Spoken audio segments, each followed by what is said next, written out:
You can say goodbye to the guesswork. We make it easy as 1, 2, 3. When you come by Pawpaw's Camper City for a trailer or RV. Hey friends, Pawpaw's Campers will be hosting their open house RV sales event beginning February 23rd through Saturday, March 4th. Pawpaw's Campers will have many new 2022 models on sale with the entire factory warranty remaining, plus a great selection of new 2023 models. Don't miss it. Pawpaw's Campers open house RV sales event beginning right now through Saturday, March 4th. Don't wait long, they'll soon be gone. Pawpaw's been making customers happy for a long, long time. Having fun, selling fun. Great service, great price, now isn't that nice? You're gonna love the way we deal. Pawpaw's Camper City and Picayune. Yeah, boy. Yes, sir, yes, ma'am. You're gonna love the way we deal. That's a good RV, Pawpaw.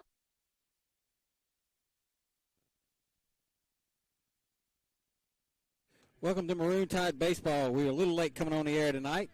Tommy and I, we thought we had everything ready, and of course we did. And Tim Kraft along with Tommy Upson. Tonight we are at the campus of George County High School as the Tide returned the favor to George County. George County came to Picayune Tuesday night and played. And Tommy, we're here in Loosedale tonight, and another beautiful night for baseball. It is. We've had a beautiful week this week. Beautiful early spring. It's about 72 is what the Super Doppler wind load says. Got a little bit of wind blowing straight out to left field, so that could be a factor. It's pretty steady, Tim. I don't know. I'd hate to venture a guess, maybe 10, 15 miles an hour, but it is blowing almost straight out across the infield out into left field. But it is a beautiful night, not any bugs. Had a pretty good crowd here at George County. Pretty nice facility, and George County is taking the infield. Maroon Tide is now finishing up their infield. We're going to be ready to play some ball in just a minute. Yeah, we'll get started pretty early. So, Tommy, we'll kind of rewind a little bit and go back to Tuesday night. The Tide took care of George County by a score of 3-1, a ball game that was tied really, really late. And, you know, one team had to come up with a couple of big plays, and it was the Tide. But this is a good George County baseball team. It is. They definitely are. They're an older team, got quite a few seniors on the team, quite a few players with 2 and 3 years worth of experience. That boded well for them Tuesday night. They played us hard really until later in the innings when we were finally able to get a beat on a really good breaking pitch that had baffled us for most of the night. But late in the game, the middle of the lineup, Moreau, King, and Kraft, and Busby, and those guys finally were able to string a few hits together and score a couple of runs, and that's really all that Busby needed. He was pretty dominant all night long. He finished the game all 7 innings, and I think he could have pitched another couple of innings. It looked like the way he was going, he was getting better. Probably so. A wise man, you talk about, kind of winning a game, getting on the roll, getting a little momentum, but somebody once told me momentum's only good as your starting pitcher. And so tonight we have Brady Robertson, who had a really good start, actually, his first time out. He struggled a little bit in the first inning. The Tide got behind a couple runs, but he settled in, and, he was able to give the Tide six strong innings his last outing, and, we hope we can build off of that tonight. That's right. Yeah, Brady looked really good last week. I think he walked the first 2 batters of the game. One of them ended up scoring. But after that, he kind of settled in. He settled in and looked really strong the rest of the evening. Pitched very well. We should have some rested pitchers. Busby went the distance Tuesday night. I don't think Kyler has pitched since last week, right? He didn't pitch. Did he pitch any on Saturday? He has not. Yeah, so hopefully he is available if we need him. So we should have plenty of pitching. I hate to ask, but are we healthy? We've been struggling for the last 2 weeks with sickness. Are we healthy tonight? I think we've just about got that out of our system. We had some guys that's had some struggles fighting the strep throat. It has been in our starting lineup for a whole week and a half. I think we're through that now, and if we're not through it, we're on the tail ends of it. And then we have, Jamie had a little bit of a trouble back issue the other night, but he seems to be doing better, and it's getting a little better for him. So I think we're on the road to recovery finally to be 100%. That's a good deal because definitely it's hard to play baseball if you're struggling with a virus or some other sickness. It just makes you feel bad. So glad to see that for the most part we're getting healthy early in the year. We're going to need it. Very good George County team. Got them at their park tonight. They've got a good crowd here, so I'm expecting a good baseball game. They're baseball crazy here. Every time I come here, they have a good crowd. You'll see that home dugout over on the third base line. You'll see all the daddies and they'll be hanging on that third base dugout over there. At some they've point, got in-ground dugouts here, so they can kind of lean right over the top. It's great for daddies to lean over and do a little coaching. And then they've got those lounges out there in right field and in left field. And, that sometimes the students get out there and get on the players a little bit. So it's a tough place to play. It's kind of a neat home field advantage. And, if you go look at that wall over there, all the guys that's been drafted into the Major League Baseball draft, they've got a strong baseball tradition here. They do. They very well do. A lot of guys came out of here and went on to play at the next level and then at the most elite level. So, yeah, very, very big baseball tradition here. They've been playing it for a long time, and I know they're ready to get after it. They want some revenge, but the Maroon Tide is ready to defend Tuesday night's win. Well, we're going to take a break. We'll come back with starting lineups. We're just waiting on the umpires, and we're going to be ready for baseball. It is some Maroon Tide baseball on WRJW.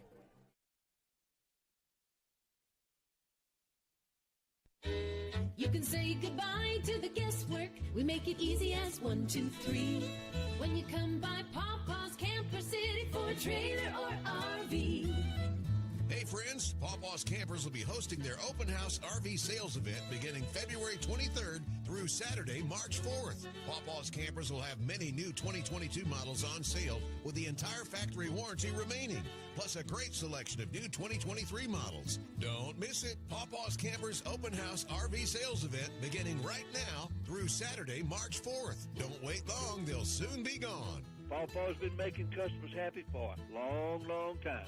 Having fun, selling fun. Great service, great price, now isn't that nice? You're gonna love the way we deal. Papa's Camper City and Picayune. Yeah, boy. Yes, sir, yes, ma'am. You're gonna love the way we deal. That's a good RV, Pawpaw. Tim Kraft, Tommy Upton here back at George County High School. Give you the starting lineups real quick while they're throwing out the ceremonial first pitch. First for the visiting Picayune Maroon Tide, leading off, playing second base, number 13, Jamie Lumpkin. Batting second at third base, number 7, Cooper Moreau. Batting third to shortstop, number 10, Kyler King. Batting fourth, playing first base, number 12, Morgan Kraft. Batting fifth and pitching tonight, number 21, Brady Robertson. Batting sixth, playing in left field, number 8, Tanner Busby. Batting seventh behind the plate, number 15, Landon Watts. Batting eighth in left field. I'm sorry, Tanner Busby's the designated hitter tonight. My bad. Tanner Busby is the DH. Landon Watts is catching. Batting eighth, Peyton Wells playing left field. Batting ninth, Parker Helton in center field. Robert Bailey will be playing right field tonight. So Bailey will be in right. Wells will be in left. Helton will be in center. And Busby's going to hit for Bailey. So that's the way the Tide lineup works. So the top three will be Lumpkin at second, Moreau at third, King at first. The middle three King at short. The middle three has Kraft at first, Robertson pitching, Busby designated hitter, bottom three Watts at catcher, Wells in left, Helton in center. For the homestand in George County Rebels, leading off number 11, center fielder Gage Reeves. Batting second, number 12, shortstop Jacob Eubanks.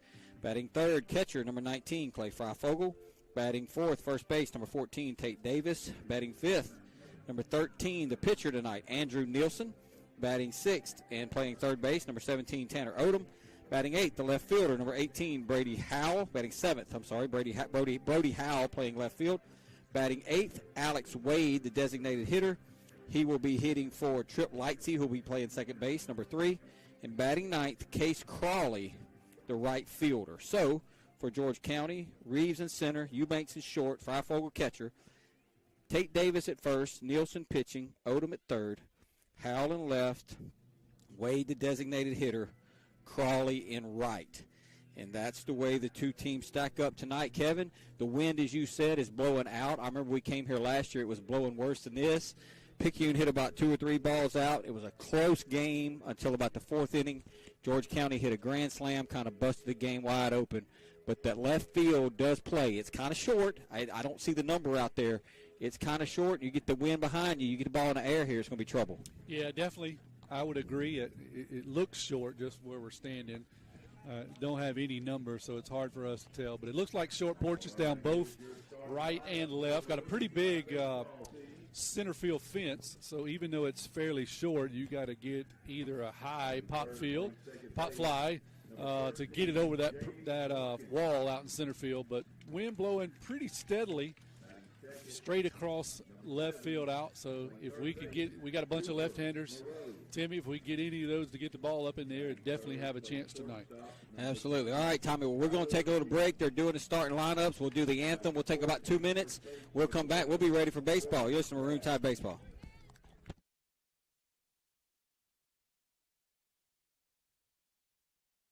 Pearl River Community College has been providing a quality education to the people of South Mississippi and beyond for the past 110 years. If you or a family member is an alumnus of this great institution, we invite you to support future PRCC students through the PRCC Foundation Scholarship Program. Honor or memorialize a loved one or identify your support for the college by creating a scholarship through the PRCC Foundation with your tax-deductible financial gift. Call Delana Harris with the PRCC Foundation at 1191 and make a financial investment in a young person's future at Pearl River Community College.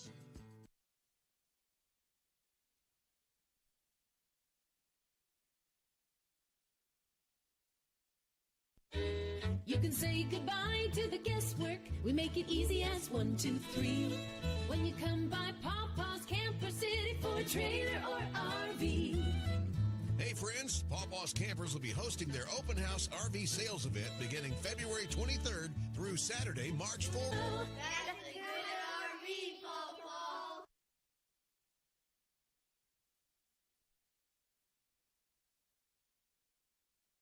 Are you or someone you know looking to take your education to the next level? Pearl River Community College can help. Whether you're looking for a true college experience or you want to jumpstart your career, Pearl River has you covered. PRCC strives to remain affordable and accessible to help you regardless of where you are on life's journey. With face-to-face, hybrid, and online courses, Pearl River meets you where you are. Visit prcc.edu/admissions or call 601-403-1000 to rise with the river.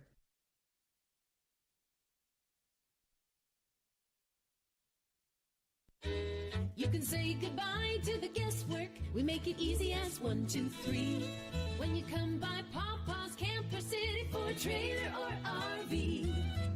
Hey friends, Pawpaw's Campers will be hosting their open house RV sales event beginning February 23rd through Saturday, March 4th. Pawpaw's Campers will have many new 2022 models on sale with the entire factory warranty remaining, plus a great selection of new 2023 models. Don't miss it. Pawpaw's Campers open house RV sales event beginning right now through Saturday, March 4th. Don't wait long. They'll soon be gone. Pawpaw's been making customers happy for a long, long time.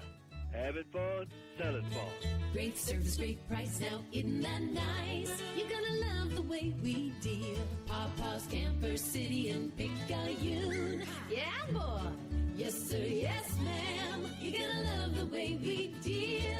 That's a good RV, Pawpaw. All right, the anthem's been played. The lineups have been announced, Tommy. So we're just a couple of minutes away from baseball as Mr. Nielsen's gonna tune it up here. Yep, we're ready to go.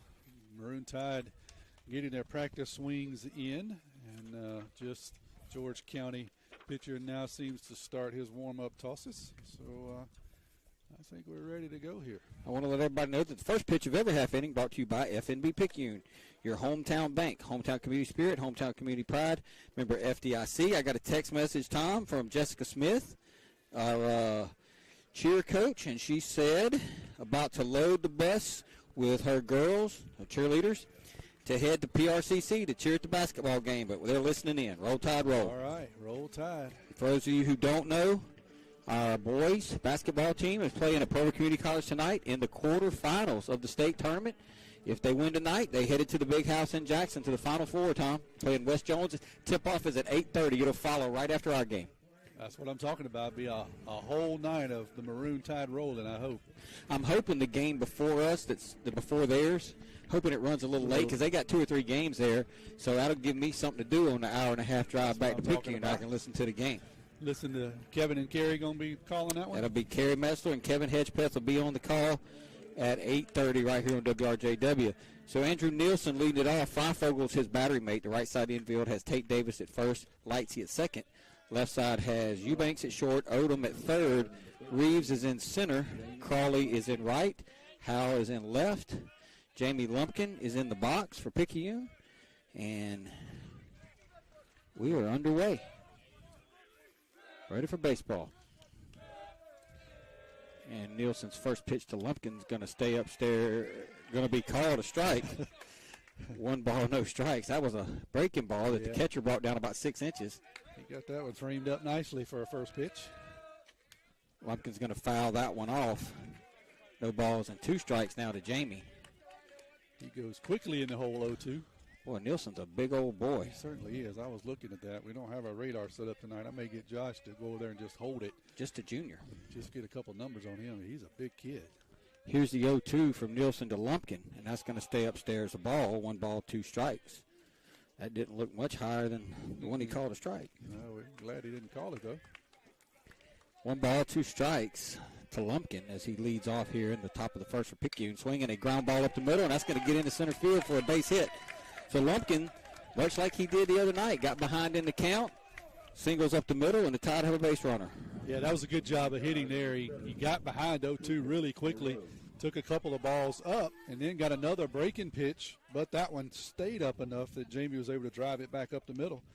Start us off with a base runner and a hit. So Jamie looked better getting down the line, too, Tommy, in case you noticed. I did notice that. He did look a lot better than he did the other night. So that'll bring up Cooper Moreau now.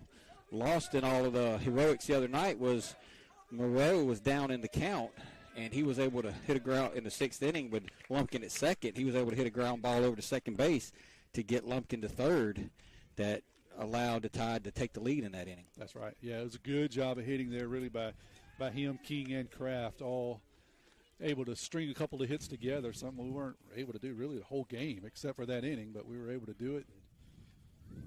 Score a couple of runs there that we needed badly. I guess the wind's going to play a little havoc with me, Tommy. You're going to have to hold stuff down. It looks like it's. I got some tape, though. So here's Moreau. He's going to step in now after a conversation between the catcher and the pitcher, and Moreau's going to foul the first pitch down left field. It's going to go out of play. It's going to hit off their hitting facility down there. So they much like Picayune, they occupy the third base dugout, and their hitting facility is down the third base line. George County is in there all white tonight with piping down the legs, and it says Rebels across the front. Here's the 0-1 to Moreau, and he's going to foul another one off the left side, and he's quickly down in the count, 2 strikes. The Tide are in those those gray, all gray uniforms with the maroon pinstripes. It says Picayune across the front. Good-looking uniforms. They've got several new varieties this year. All of them look pretty good. They throw back over at Lumpkin, and he's back in. Yeah, if I was George County's basketball coach, I would I'd be trying to recruit Nielsen. Yeah. Here's the 0-2, and that's going to be down to Moreau a ball. 1 ball, 2 strikes. And a couple others. They got some big kids out there. The first baseman's a big youngin'. And the right fielder, he's not tiny either. I'm telling you, man, it's that creosote plant, Picayune. I'm telling you. I've been telling people that for years. When we go play football, look at the offensive and defensive lines and look at ours. Yeah, we can't seem to grow them very big. They throw over again in Lumpkin's back. So 1 ball, 2 strikes to Moreau. He hits here with nobody out. Jamie's at first. Jamie singled to center to lead off the game. Tommy and I are having to stand because we can't see over the Picayune dugout. There's really nowhere to get here. Moreau's going to swing and miss, and that'll be the first out of the inning. Yeah, looks like he took a little something off of that one and fooled Moreau. Didn't have a good swing at it. That'll bring up King now. He'll hit with Lumpkin still at first and 1 out.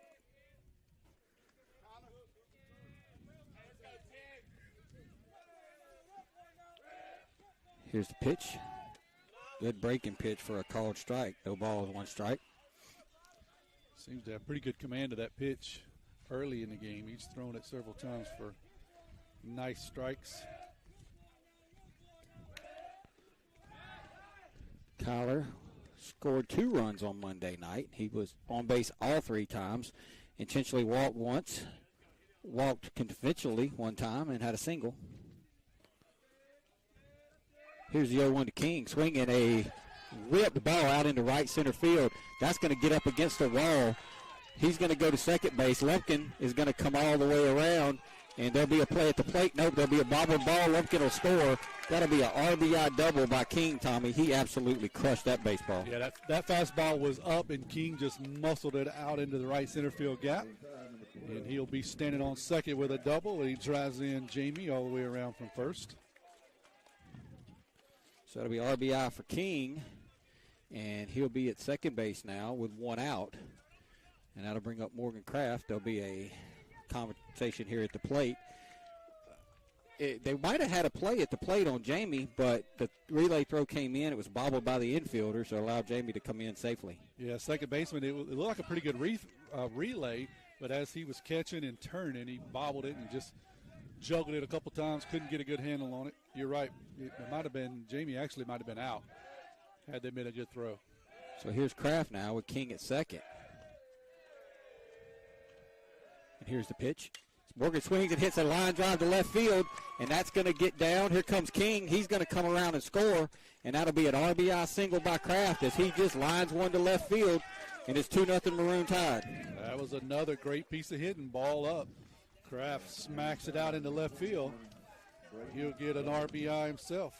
So Kraft's at first base, having a conversation with Tate Davis over there. One down now. That'll bring up B-Rob. Robertson leads the Tide in average and RBIs, Tommy. He steps in now with one on and one out. He'll take a called strike.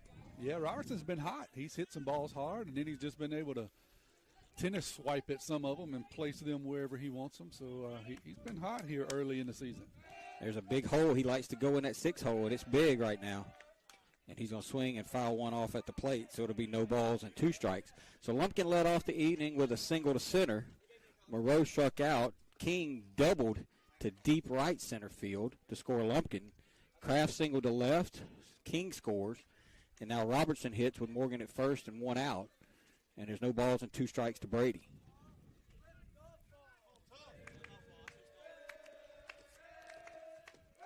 Here's the pitch. Boy, Brady takes the called strike 3. I think what happened right there was Brady got caught guessing. Yep, that's exactly right. That's what happens sometimes when you try to guess and you misguess, and that happens. So I think he was looking breaking pitch, got a pretty good looking fastball. And here's Busby now. T-Buzz. And he's going to take a called strike. Nielsen's going to be in the zone, it looks like, Tom. Yeah, he's all around it. He's been filling it up, both fastballs, breaking pitches, and changeups. Here's the 1-strike pitch to Busby. And he chased a breaking ball. That was a good breaking pitch there that messed Tanner up. He tried to stop the swing, just couldn't do it. Kraft actually leads the team in stolen bases, but I don't think he's going to be going right here. It's early. Look at you with a man of statistics. Here's the 0-2 to Busby. That's going to be upstairs, a ball, 1 ball, 2 strikes. So Nielsen, we're about to throw his 18th pitch. Had a couple of hard hit balls in this inning.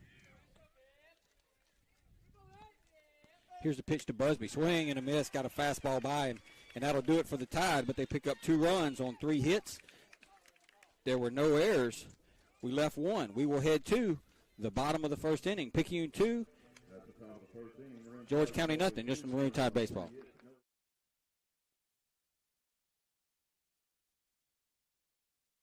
Our area is a great place to live with a quality of life that many would envy.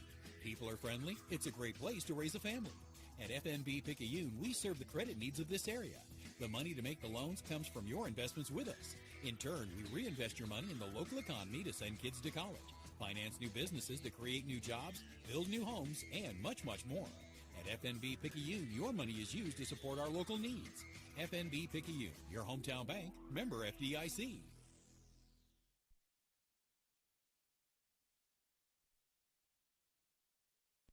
Get back in the game with Dodd Therapy Center. Jamison Dodd, a former college athlete, has the specialties, understanding, and experience to get your athlete back in the game, including indoor turf, Hyvamat, blood flow restriction, trigger point dry needling, and much more. Dr. Dodd and Dodd Therapy Center also specialize in treating Parkinson's disease and other neurological disorders. Give Dodd Therapy Center a call at 769-242-2636 or visit us at 405 Memorial Boulevard in Picayune and get back in the game. Tim Kraft, Tommy Upton here as we play in the bottom of the first inning. Picayune struck for 2 runs in the top half of the inning to take the lead 2-0. I want to remind everybody that the first pitch of every half inning brought to you by FNB Picayune, your hometown bank, where they are Picayune proud. Stop by the main branch and see Mr. David Hemmeter. Brady Robertson on the mound for the Tide. His battery mate tonight is Landon Watts. The right side of the infield has Morgan Kraft at first, Jamie Lumpkin at second. Left side of the infield has Kyler King at short, Cooper Moreau at third. Parker Helton is in center. He will be flanked in left by Trip Peyton Wells and in right by Robert Boo Boo Bailey. And that'll bring up Gage Reeves is going to lead off for George County.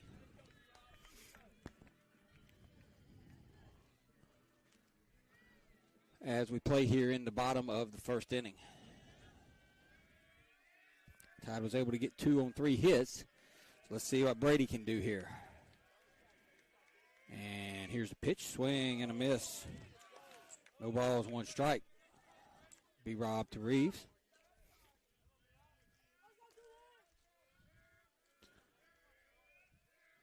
Waiting now on a 0-1. Swing and a miss. No balls and 2 strikes. And Tommy, you had a little malfunction. You was working on some stuff, huh? Yeah, well, I didn't set the radar up. The field here is kind of weird. It's the backstop, and they have fixed seating right behind the backstop with not a lot of room for walkway, and I didn't want to block it up, so I'm trying a sideways radar. It's going to be up a ball, 1 ball, 2 strikes. So we'll see if it works. I'm not quite as confident in it, because it's not straight behind the ball, right. But we'll see. We'll see if we get some decent readings. Here's the 1-2 from Robertson to Reeves, and that's going to bounce and go behind Watts, kind of hit in front of the plate. It'll be 2 balls, 2 strikes there. That's one of those where I'm glad Reeves didn't swing because he would have made it down to first base. Yeah, that ball went errant. This is the pitch B-Rob needs to make a pitch right here and get him. Here's the 2-2. Call ball 3. Not sure where that one was. It looked pretty decent from here. Yeah. So Brady got in front of him, 2 strikes, and now Reeves hasn't swung the bat yet, and it's 3 balls and 2 strikes. And they're going to call that ball 4. So the first pitch, the ball 3 pitch must have been up. That pitch must have been down. Coach Nicholson is asking questions already. Yeah, I'm kind of with him on that one. Those look like 2 pretty good pitches, so we'll just have to see. I mean, Eubanks, I'll say 4 of the 6 pitches were very competitive pitches. Eubanks didn't swing the bat. I'm sorry, not Eubanks, Reeves. And now it'll be Eubanks. Here's the pitch. Swing and popped up behind me and Tommy here. Out of play. No balls, 1 strike.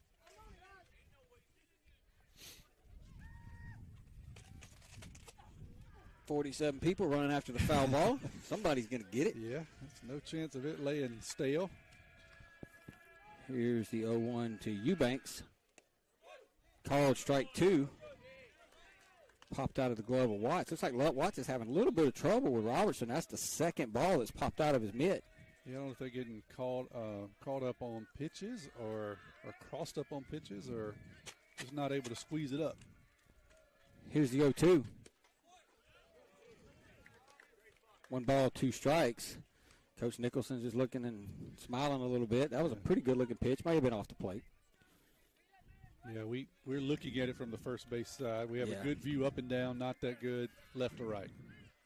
Here's the 1-2. Swing and a miss. So that'll be the first out of the inning as Robertson gets Eubanks. Looks like he reached back and got a little extra on that fastball and just threw it by him. The sun rises in the east, sets in the west, and George County's going to have a Freifogel, and it's Clay this time, and he's at the plate. And he can go because we watched him run the other night, and he can motor. And he's going to show bunt, and he's going to get it down right back to Brady. Brady's going to toss it over to Morgan, and that'll be the second out of the inning. So that'll be a sacrifice off the bat of Freifeld. But I think he was trying to bunt for a hit there. I think he was trying to push it towards second base, and a good job by Brady to get off the mound. Yep, I agree. It didn't quite go where he wanted it, but Brady did a good job fielding his position and making the play. So that'll bring up the 4-hole hitter now, number 14, the first baseman, Tate Davis. And he'll hit with 2 outs and Reeves at first base. Here's Robertson's pitch. It's going to stay upstairs a ball, 1 ball, no strikes. So had a couple people text me. Jeremy Robertson said, we might not be very big, but we sure are some winners. There you go. That's what I'm talking about. 1 ball, no strikes.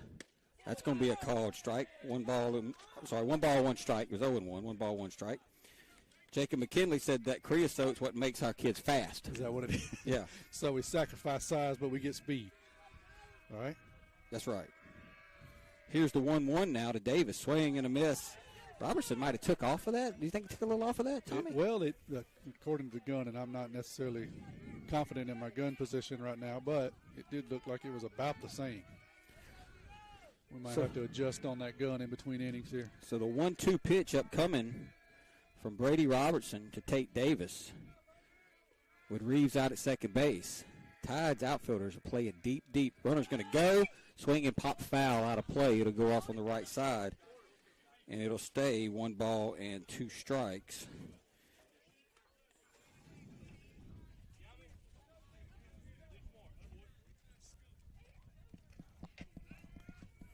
So the game before the Picayune game that was supposed to start at 7, Hattiesburg and Florence, they're just now about to tip off. So they're running about 25, 30 minutes late at Pearl River. It's going to be outside a ball. 2 balls, 2 strikes. Might get a full game in here. Yep. And then we can listen to Kerry and Kevin all the way home. Joe Wells just texted in and said, not many schools have guards playing outfield on a baseball team. Ain't that the truth? Here's the 2-2, swing and foul. He just got a piece of it. He was out in front. It's a good pitch by Brady, and he fouled it into the ground. Yeah, it'll stay 2-2. Sorry, he was a good breaking pitch, and he was able just to get enough of it to stay alive. Brady had him fooled, but good piece of hitting there by George County just to get a nick. So here's the 2-2. Davis is all of about 6'3", wouldn't you think? Yeah, he's a pretty good-sized youngin' himself. Runner goes. It's going to go outside a ball, and Watts is going to throw it down to third and knocked down by Moreau. It wasn't a good throw, but Moreau was able to knock it down. It was ball 3. Moreau knocked the ball down. Good job by King backing it up, so no harm done. Yep, good job all the way around. Landon had a snap throw, wasn't able to set. Good job by Moreau getting just enough of a glove on it that it gave Kyler a chance to get there, as you said, save the runner from coming home because the left fielder is playing, looks like 2 counties over. So here's the 3-2 to Davis. Swing and a high fly ball to right field. Robert Bailey camps under it. Robert Bailey makes the catch, and Brady's out of it. There we go. No runs, no hits, no errors, 1 man left. We've played an inning from George County. It's Picayune 2, George County nothing. You're listening to Maroon Tide Baseball.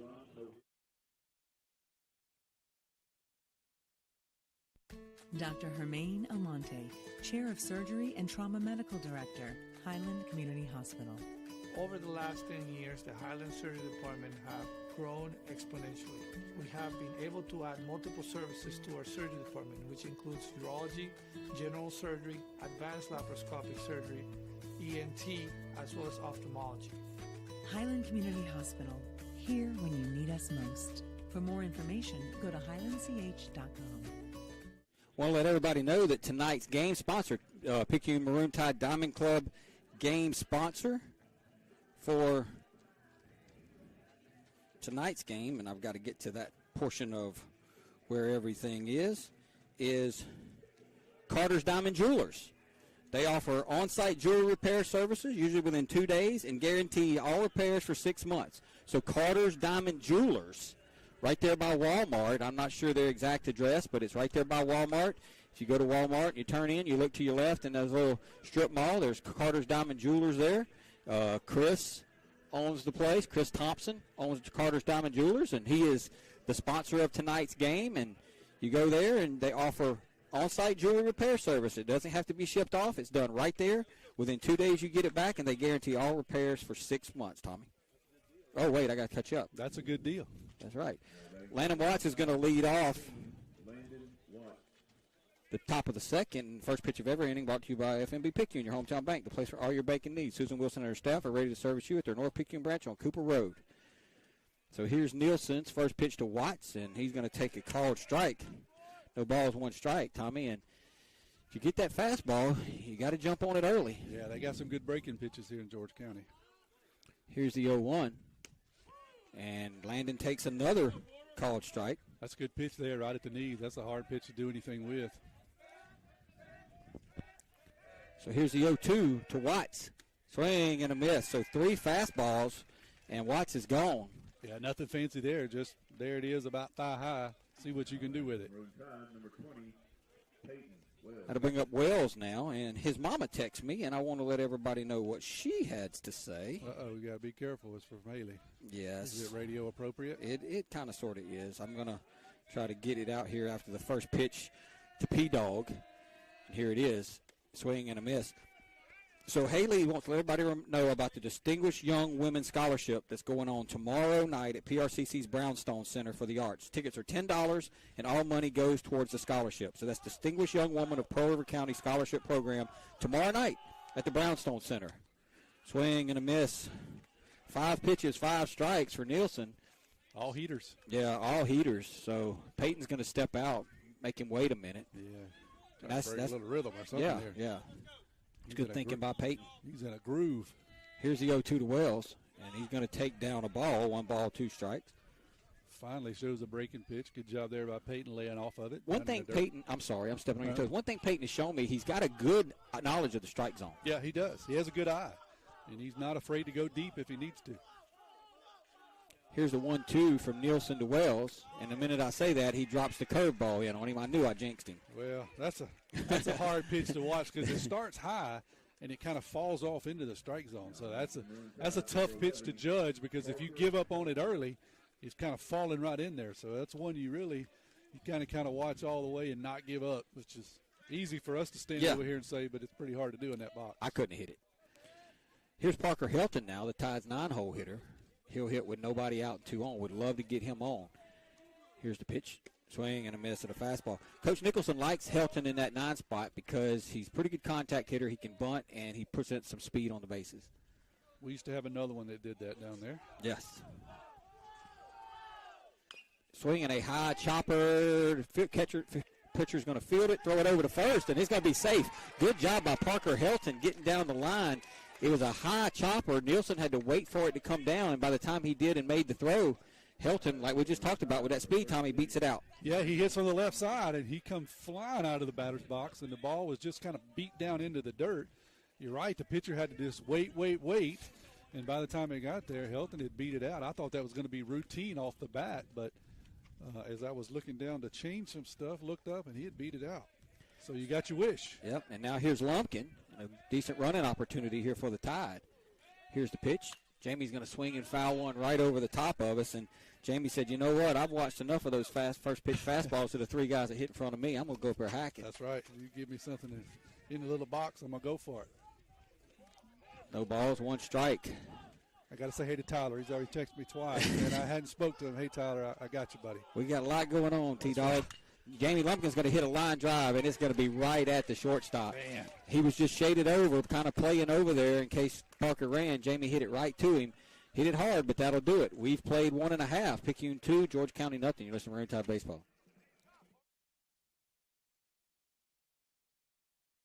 Craving a breakfast toaster or French toast sticks? Make it a meal and step up your breakfast with tots and a cold beverage. Sonic Drive-In has the perfect portable breakfast, and it's the perfect way to start your day. And at Sonic Drive-In in Picayune, you can stop by anytime because breakfast is served all day. Sonic Drive-In of Picayune on Highway 11 just north of Highway 43 North. Start your day Sonic style with happy eating at its best. That's what you get at Sonic Drive-In of Picayune. Destination delicious. When your roommate borrows your car every day, it might be a blind spot. And if something bad happens to your expensive collection of anything, it could be a blind spot. Even having people over to jump around on your trampoline. Yep, it also might be a blind spot. Blind spots are all the surprising things that might need more coverage that you weren't aware of. Good thing Allstate agents can help you find those blind spots while watching out for your wallet. Agent Jason Pyatt has offices in Poplarville and Picayune. The river is rising. Make sure you have the right coverage. Give the Pyatt Agency a call today. 601-798-7005. Subject to terms, conditions, and availability. We go to the bottom of the second inning. It'll be the pitcher, number 13, Andrew Nielsen, who'll be leading it off for the Rebels. And the first pitch of every half inning brought to you by FNB Picayune, your hometown bank, where they always put you first. Stop by the South Branch on Memorial Boulevard and see Tracy Acker for all your banking needs. He looks even taller in the box, too. Them are some big youngins, man. I don't understand it. So Brady going to bring it to Nielsen, and that's going to be a ball. I don't know how. He's got a 4-foot strike zone. It had to be inside. You're exactly right. The Maroon Tide faithful, none of us know exactly where that one fails. Here's the 1-0 pitch. And he check swings, and that's a ball. I think if Landon sticks that, he probably gets the called strike, but that's the third time the ball's popped out of Landon's mitt. Yeah, he's just not squeezing it up. Those balls are pretty close. You're right, he's not going to get the call if you don't squeeze it. Most of the time, anyway. Here's the 2-0. Swing and a miss. 2 balls and 1 strike. Now, this becomes a big pitch in the at-bat right here, Tommy. You know, you get back in it. I want to go 3-1. Absolutely. Here's Brady's 2-1. Swing and a miss. 2 balls and 2 strikes. Sorry, Brady just reaching back and saying, there it is, big guy. Get you some of it. I think I'd throw the heater again, Tom. Yeah, he wasn't on it, so I wouldn't slow him down any. He would just reach back and get another one. Here's the 2-2. It's going to be up a ball, 3 balls and 2 strikes. Well, he does. It's just up a bit, but not a bad idea, actually. Just don't want to walk the leadoff hitter for the second inning in a row. No, because by the time he gets a lead, he can just about fall on second base yeah. over there. 3 steps, he's there. Keep him off the bases. So Nielsen waiting on a payoff from Robertson. And he's going to foul it back behind the grandstand. The wind's picked up, Tommy, growing straight out to left field now. Yeah, it's blowing pretty steady, isn't it? I'd say it's probably 15 to 20 here now. Blowing pretty good.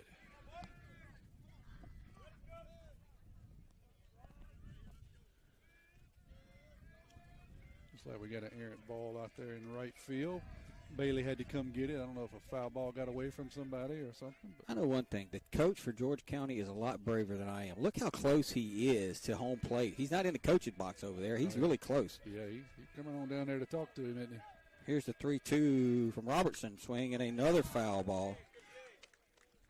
Robertson took a little bit off of that one. Looked like just a straight change. But they will just to get enough of it to stay alive.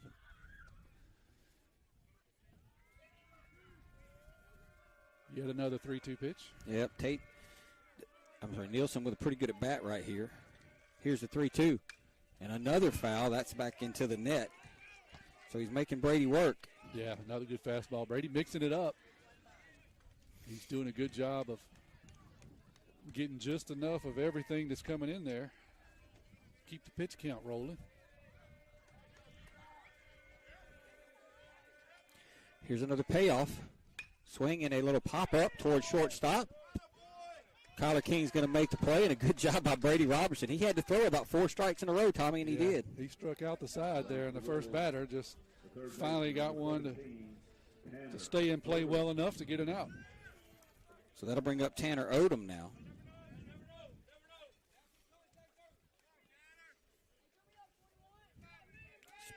Speaking of Tanner, our Tanner, I don't see his dad here. Ronnie Busby. Yeah, he's usually pacing. Yeah. There's a foul ball. Exactly what I was going to say. He's pacing somewhere around here. You're right. I don't see him. I want to remind everybody our Diamond Club sponsor of the game is Carter's Diamond Jewelers. They offer on-site repair, usually done within 2 days, and they guarantee it for That's going to be a called strike, guaranteed for 6 months. So Chris Thompson and Carter's Diamond Jewelers over there. Tommy, you got to go over there and get Beth something.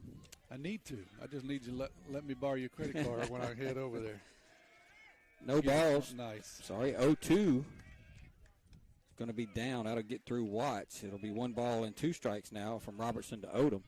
Not a bad idea to try to get him to chase it. I'm just glad he didn't because it got through Watts' wickets. Yeah, that was a bouncing breaking ball.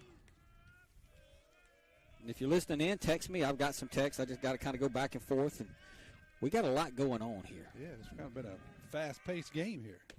Oh, called strike 3 as Robertson gets Odom, and that is the second out of the inning. That was a good pitch there. He looked like he was looking for a breaking pitch. And Brady just reached back a little bit on the fastball, gave it to him, and he was not prepared.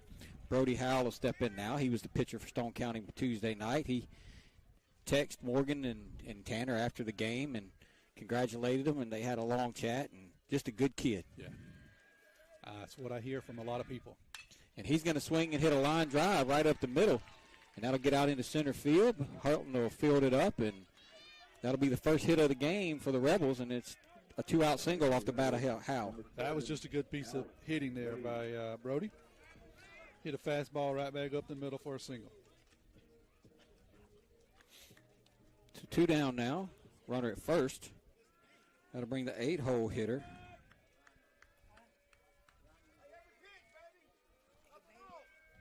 And that's going to be Wade.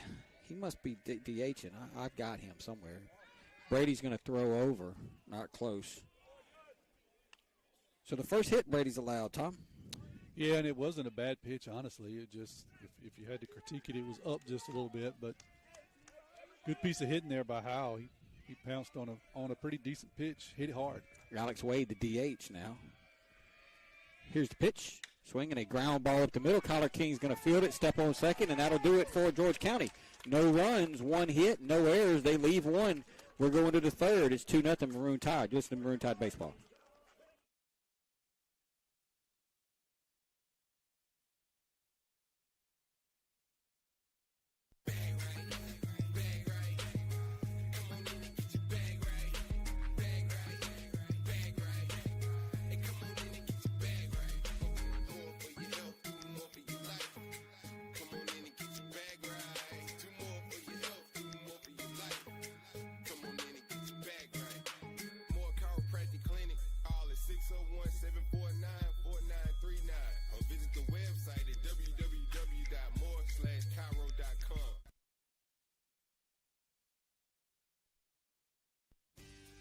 First Place Express Car Wash in Picayune would like to say a huge thank you to their loyal customers. First Place Express Car Wash is happy to serve their local community with 2 locations, Highway 11 North just past Coast Electric and on Highway 43 South just a quarter-mile east of I-59 at Exit 4. First Place Express Car Wash is locally owned and operated. You know they'll treat you right. Choose from any one of their car washes. Sign up for their monthly wash club starting as low as $20.99. Why do it yourself when you can let First Place Express Car Wash do it for you? Tim Kraft, Tommy Upton back here as the Tide lead 2-0. Tommy, I just found something out. Jeremy Robertson texted in again, talking about the Distinguished Young Woman pageant tomorrow night at the Brownstone Center. If Brooklyn Keller was to win it this year, it would be the first time in history that the grandmother, the mother, and the daughter has all won it. Wow. Yeah, so Miss Marshall won it, Allie won it, and now Brooklyn has a chance. There you go. Cooper Monroe's going to step in. First pitch you've ever had for anybody by FNB Picayune. Your hometown bank, the best service around with 4 locations to serve you. Moreau hits a fly ball to left field, and it'll be caught out there in left. By Brody Howe. Moreau got a pretty good hit on it, just hit it right at the left fielder. Yeah, whenever he hit it, his brother was standing behind me and hollered, and I was looking at my phone, and I thought, it's gone. I looked up and saw Hal camped under it. So there's 1 out now as we play here into third. And here's the pitch to King, and that's going to be a called strike. No balls, 1 strike. King had that double, RBI double his last at bat, came around to score on the RBI single by Kraft. Going to be a ball to King, 1 ball, 1 strike. Pretty good looking pitch right there, I thought. Yeah, I'm with you.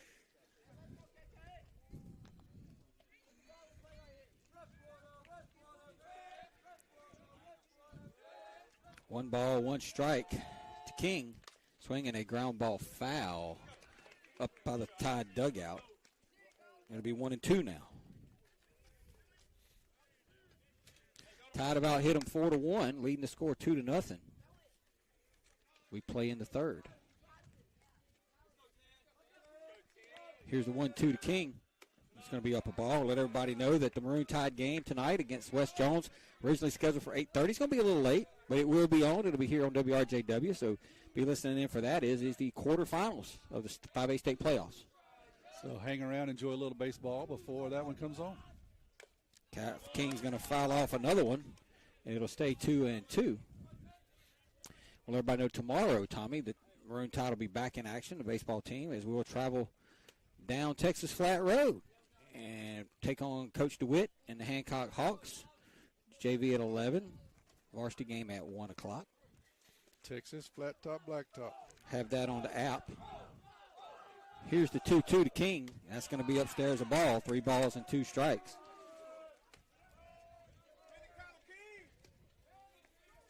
Need to get this guy on some kind of way here, Tim. Yes, good things happen when he gets on base. Here is the 3-2 to King, and that's going to stay upstairs a ball. So King's going to draw a walk, and he has been on all 5 times against George County this week. Yeah, they're not going to like number 10 very much by the end of this week, but that's okay. Number 12, Morgan Kraft. That'll bring up Kraft now. He singled back in the first inning, drove in King. Jumped on the first pitch. Let's see if he tries to be a little more patient to see if we can get King to second base here, or if he's just looking for something to hit right away. Hey, if it's right there where that one was, get it. Here's the pitch to Kraft. Swinging another line drive and another base hit as Kraft singles to left field.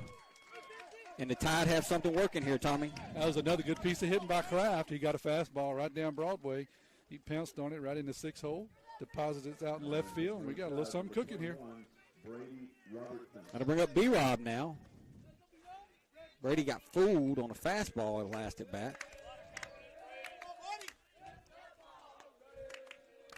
King's at second, Kraft's at first. There is 1 out. Robertson with a chance to help himself here. Here's the pitch. That's going to bay up a ball. 1 ball, no strikes.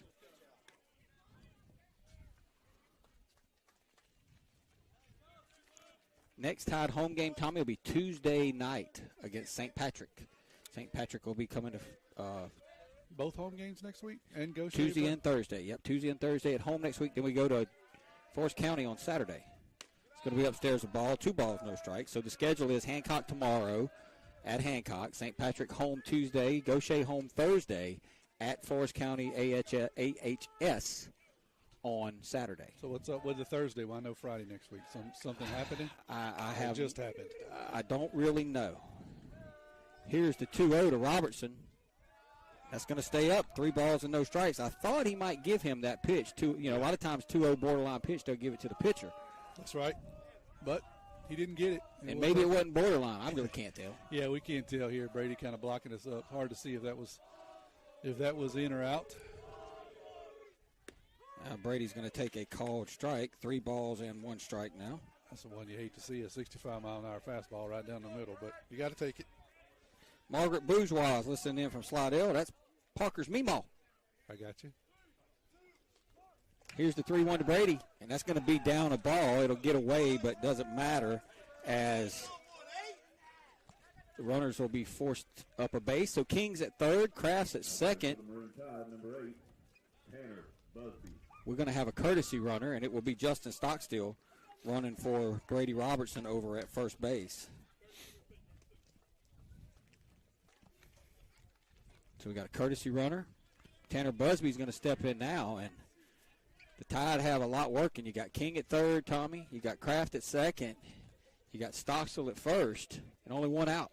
Yeah, just need to put something in play here, preferably not right back up the middle at the middle infielders. Busby shows bunt and takes a called strike on the outside corner. No balls, 1 strike. I thought Tanner was going to lay it down right there. Yeah, it looks like it was almost a slash. He squared and then pulled back when the pitch was delivered. Here's the 0-1 to Busby. That's outside of ball. 1 ball, 1 strike. Ooh, those pitches look good from here. But like I said, we can't see left and right very well. I'm just waiting on the umpire to ring that one up. Landon Watts waits on deck. And here's the pitch to Busby. Swinging a high chopper towards third. Third baseman's going to throw to the plate. And they'll get 1. They'll go back to first, and they'll get 2. That'll be a double play as Busby hits into the inning-ending double play. And the Tide leave them loaded. We will head to the bottom of the third. Picayune 2, George County 0.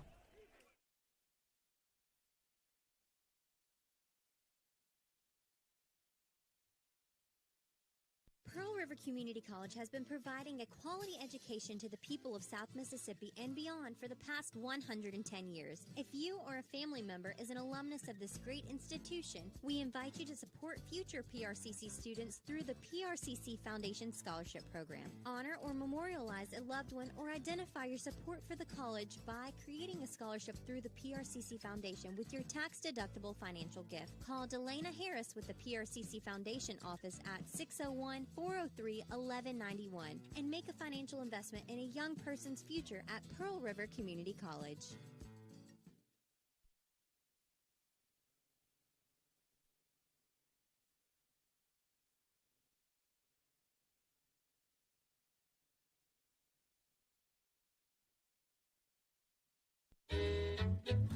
Hey friends, Pawpaw's Campers will be hosting their open house RV sales event beginning February 23rd through Saturday, March 4th. Pawpaw's Campers will have many new 2022 models on sale with the entire factory warranty remaining, plus a great selection of new 2023 models. Don't miss it. Pawpaw's Campers open house RV sales event beginning right now through Saturday, March 4th. Don't wait long, they'll soon be gone.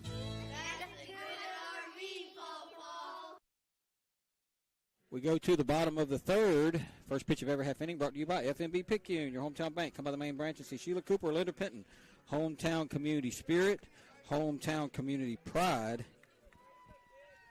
As a 9-hole hitter, number 10, Case Crawley is going to lead it off against Robertson. He's going to swing and foul one back. No balls, 1 strike. Coach Seth Hayden said he's listening in, about to head to the basketball game. Gotcha. Got a text from Heavy D. Dandy Don sent a nice clean plate of food, said he was listening and eating. Here's the 0-1, swing and a miss.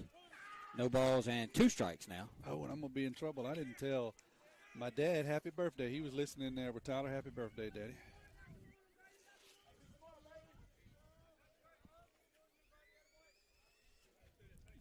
Carly's going to take some jewelry off and toss it or something and toss it to his teammate. So now Brady going to bring an 0-2 to Crawley. All right, he hit him. Boy, that's the 9-hole hitter. And you hit the 9. You don't want to do that. Yeah, no, especially you had him down 0-2. Yeah, had him 0-2. Mike Nicholson listening in, Evan's dad. So that was a big spot there in the last inning. You know, you had the bases loaded, Busby at the plate. You know, a base hit kind of gives the Tide some breathing room, and George County's able to turn a double play. And now, when it looked like Brady was going to seize the momentum back, he hits the 9-hole hitter. Now we're back up at the top with Reeves, and everything's in play here. Yeah. And as far back as Moreau was playing, if I was Reeves, I would just bunt it. Yeah, we definitely give them a lot of grace over on the left side, outfield and infield. Here's the pitch. Swing and a miss. No balls, 1 strike. We're in the bottom of the third. 2 runs, 5 hits, no errors for Picayune. No runs, 1 hit, no errors for George County. Put a gold star by that last inning. That double play really kept George County in the game. Swing and a miss. 0-2. Brady reaching back for a little something extra here. He faces the top of the lineup. We need to strike him out, throw him out, Tom. That would be nice. Even half of that would be nice. We get that. Here's Brady's 0-2 to Reeves. Up a ball, 1 ball, 2 strikes. Not a bad 0-2 pitch. Up a little bit. Couldn't get him to chase.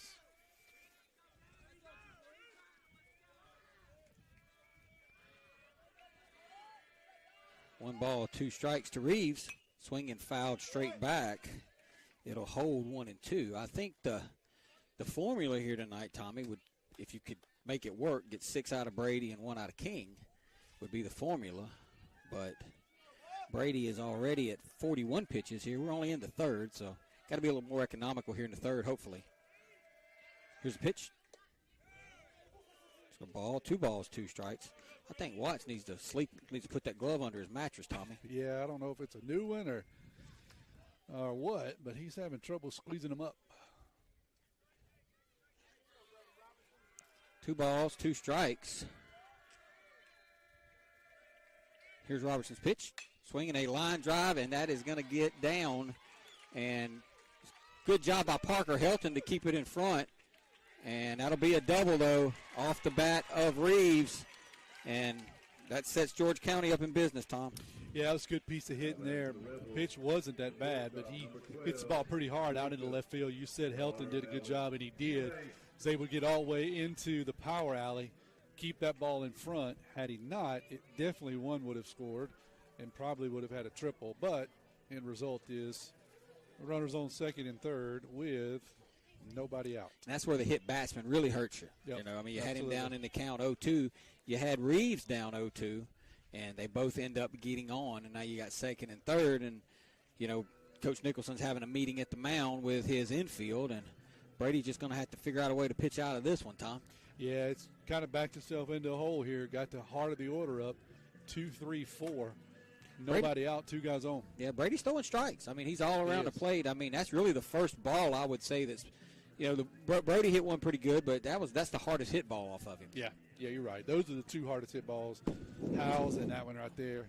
That one there was probably hit harder, and you don't like to see that, especially 0-2. You don't want somebody to hit a ball that hard on you, 0-2. So see if Brady can buckle down here a little bit. Double play is not in order, so need a pop-up or a strikeout. Yeah, pop-up first pitch would be nice. Kraft's playing in on the grass. I'm a little surprised, but I guess maybe Gardner gets the bunt. That's going to get away from Watts, but not a whole lot of real estate back there, Tom. No, it didn't. They got the brick wall, too, behind home plate in the backstop, and just not a lot of real estate. So even if it doesn't kick back, not a lot of room, probably not a lot of pass ball attempts here will be had. 1 ball, no strikes. Here's the pitch. Called strike, 1 ball, 1 strike. I think if I was Morgan, I would back up. I don't know why he's playing in. Looks like they've got both corners in. Yeah. Infield back. But, I mean, a hard hit ball down the line, Morgan's got no shot. If he plays back behind the bag, at least he can get an out. Swinging a foul, and that got a piece of Watts, and the umpire's going to go out and talk to Brady a little bit and give Watts a chance to clear the cobwebs. Yeah, that didn't get a piece. That got the whole front grill of Landon there. Foul back straight into the grill. Thank God for those masks. Yeah, they didn't wear them back in the day. That's right. Landon seems to be okay here. And Brady has a new ball, and we're ready to continue play. So the corners are still up. I'm perplexed. It's 1 ball and 2 strikes. Here it is. And boy, he chased one, and that'll be an out. Touching. And that's 1 out. That's 1 out. So and the player for George County is refusing to go to the dugout right now. He's been called out. So. Yep. And the umpire, the George County coach is not happy. Yeah, he's down there almost in the batter's box yelling at the umpire. The umpire's not having any of it. He's just ignoring it.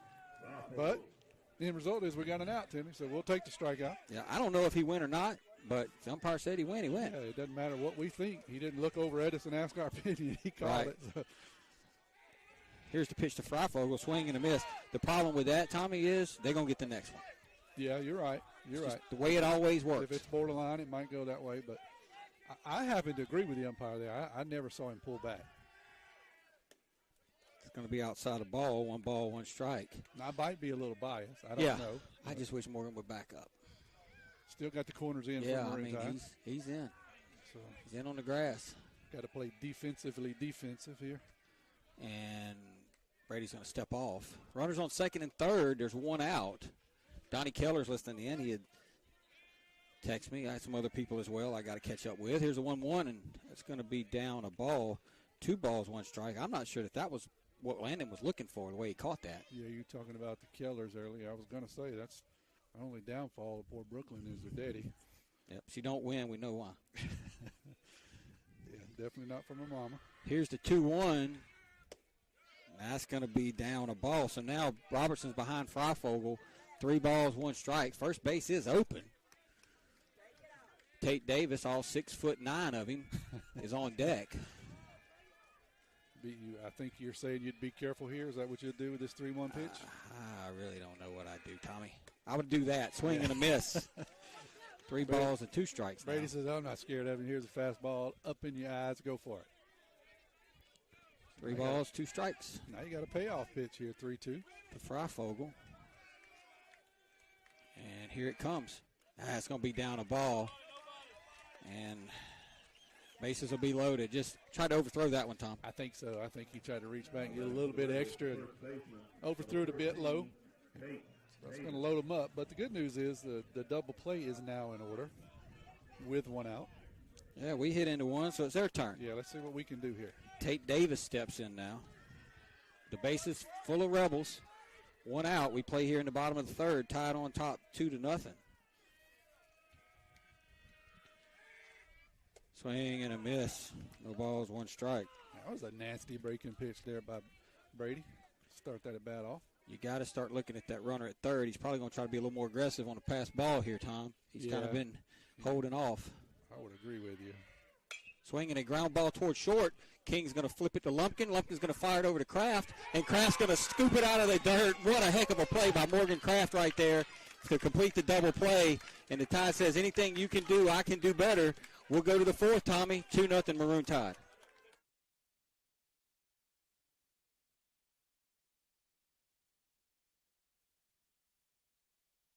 Physical therapy has evolved into specialized care for patients suffering from Parkinson's disease.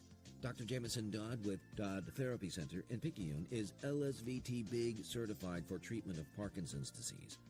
LSVT Big trains people with Parkinson's to use their body more normally and improves movements for any activity, whether small motor tasks like buttoning a shirt or large motor tasks like getting up from a sofa or chair or maintaining balance while walking.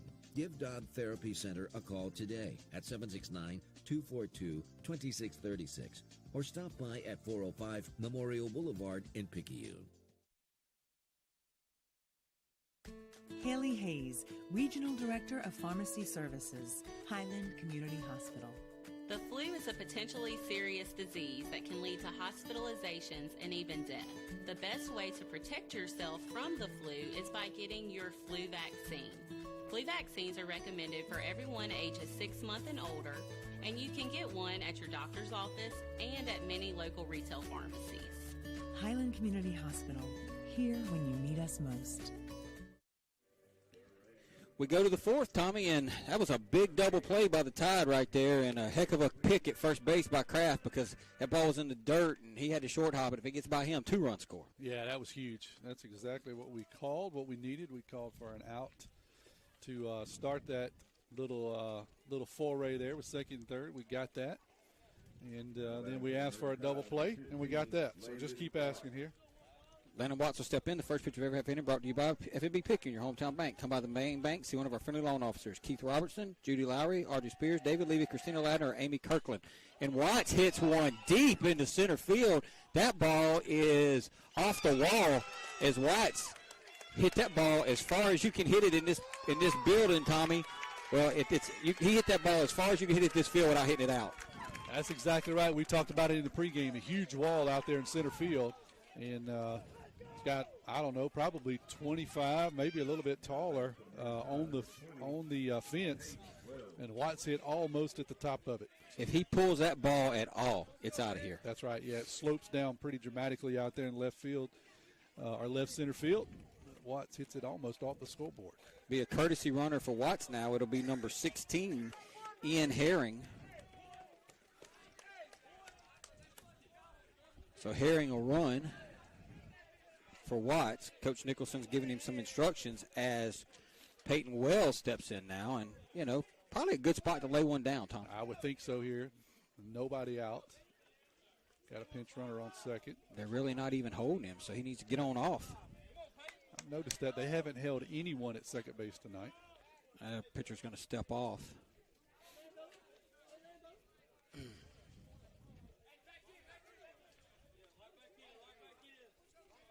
Good opportunity for Peyton here to move the runner over. Let's see what happens. Here's the pitch. Peyton shows bunt, pulls back. It's a called strike. Peyton Licked a little low. Yeah, I don't think Peyton's not buying what the guy's cooking. Yeah. He says, I'm going to give you one more chance here, guy, to get that call right. Here's the 0-1 now to Wells. And they're going to try the old trickeration play, the old throw it behind the runner and act like the ball went out in the outfield, but Ian didn't buy it. Nope. Nobody in the Maroon Tide dugout. There was 3 or 4 guys came out and giving instructions, just hang tight, little buddy. And he did. The problem with that is all you got to do is fool one. That's exactly right. But good job by Ian to not fall for that. And now Wells is back up in there, and he's going to get the 0-1, and he's going to foul it off. So now what do? Do you try one more time to bunt, knowing if you foul it off you're out, or you have him swing away and hoping he can hit something to the right side? I think you give him another chance here. That was a breaking pitch. Pretty hard to lay that one down. So I think you give him another chance here. See if the senior can get it done. We're in the top of the 4th. Picayune leads it 2-0. Tide about hit them 6-2. Here's the pitch to Wells. And that ball gets away from the catcher, and that's going to allow Herring to get to third base. That was kind of a weird. It got by the catcher, but it hit the umpire, Tommy. So it was sitting between the umpire and the catcher didn't pick it up clean. Yeah, good job there by Ian. He saw pass ball, took off, but the umpire stopped it. You're right, it fell straight down. But luckily for the Maroon Tide, when the catcher picked it up, he bobbled it a bit and would give him enough opportunity for Ian to steal. Now Herring's at third base, and Wells' job still ain't any easier. He's down 2 strikes in the count. He's just got to try to put it in play somewhere up the middle and drive that run home. Yeah, he's still got a job here to do, something on the ground. Here's the 1-2 to Wells, and he swings and hits a little ground ball out in front. Field throw over to first base, and they get him, and unable to move is Herring on the play. Good job by Ian. Good job by Coach Nicholson. Peyton got on top of that ball, and it looked like he might have a chance to beat that out, Tommy, but a good play by the catcher. Yeah, he kind of topped it, you're right, and it was almost like a pretty good bunt. It just didn't get far enough away from home plate to give Peyton a chance. And but as you said, no harm, no foul. We got a runner on third with 1 out. We'll take that. So here's Helton. He singled his last time up. He's going to take a ball, 1 ball, no strikes. He hit that high chopper back to the pitcher and beat it out at first base. Just need to poke something to the shortstop right here, Tom. Swing and a miss. 1 ball, 1 strike. Yep, anything to that side would be good. Last thing, the Tide loaded the bases, hit into a double play. George County loaded the bases, hit into a double play. Now the Tide have a runner at third with 1 out. And here's the pitch to Helton, and he swings and misses. 1 ball and 2 strikes now. Got to be able to get this run home, Tom. Yeah, got to choke up, do something, put it in play. You're probably going to see some breaking pitches here. Here's the pitch. Fouled off by Helton. The scoreboard showing 2-2, Tommy. I'm showing 1-2. Now they fixed it. Okay. 1 ball, 2 strikes. They must be listening to the feed. Yep, they listening to me. Got it corrected. Here's the 1-2 to Helton. Swinging a ground ball towards second. Second baseman's going to bottle it, and Helton's going to be safe as the second baseman couldn't field it clean. Herring comes in to score. That'll be an error on Lightsey, and it will allow Herring to score. It'll be an RBI by Parker Helton, and he'll be at first base with only 1 out, and the Tide now lead it 3-0. Good job of hitting there. Down in the count, 1-2. Gets a pitch, hits it pretty hard to the second baseman. Second baseman bobbles it just enough to allow him to beat it out. Now back up to Lumpkin. He's 1 for 2. He singled and then hit that hard line drive last time. Here's the pitch to Lumpkin. He's going to take a called strike. I don't think Jamie liked that call. Jamie's seen some pretty good breaking pitches tonight. That was another pretty good one. You got to stay on that one. Can't give up too early because it drops in there pretty good. Jamie looks totally different than he did earlier in the week. I agree. I think he feels a lot better. Here's Nielsen's 0-1 to Lumpkin. Oh, that's a beautiful breaking ball. I mean, sometimes you just got to tip your hat, Tommy. Yeah, he's dropped several of those in there like that. It looks like it's high, and then it just falls off the table at the last minute. Jamie thought twice about swinging at that. You see that? Yeah. It's easy to give up on that pitch. And he might see another one. Here's the 0-2 now. Jamie's going to foul that one off over top of us. No balls, 2 strikes. So, Tommy, the leadoff double by Watts. I mean, Watts absolutely destroyed that baseball.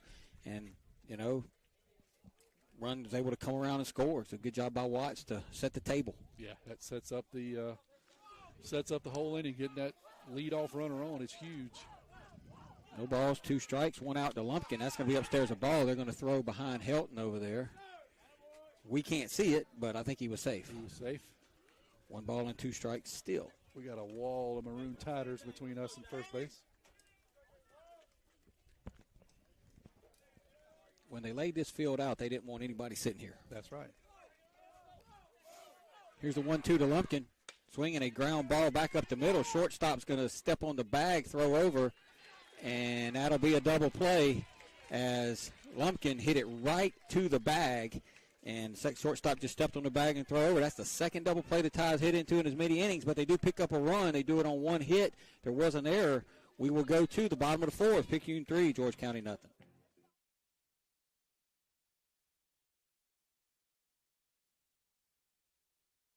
Craving a breakfast toaster or French toast sticks? Make it a meal and step up your breakfast with tots and a cold beverage. Sonic Drive-In has the perfect portable breakfast, and it's the perfect way to start your day. And at Sonic Drive-In in Picayune, you can stop by anytime because breakfast is served all day. Sonic Drive-In of Picayune on Highway 11 just north of Highway 43 North. Start your day Sonic style with happy eating at its best. That's what you get at Sonic Drive-In of Picayune. Destination delicious.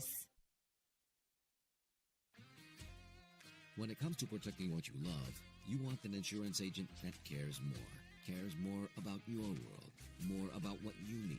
And that's exactly what you'll get with Picayune Allstate agent Jason Pygott, an agent who doesn't just know what it's like to live in Picayune, but one who wants to protect life here as much as you do. Contact him for your free quote today. Allstate, you're in good hands. Allstate and affiliates offer products and services subject to availability, terms, and conditions. Allstate Property and Casualty Insurance Company.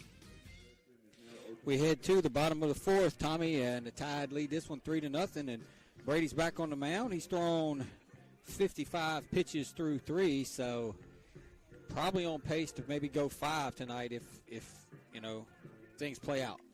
Yeah, we'll just see how he does. He had a pretty good inning, except really for that last inning.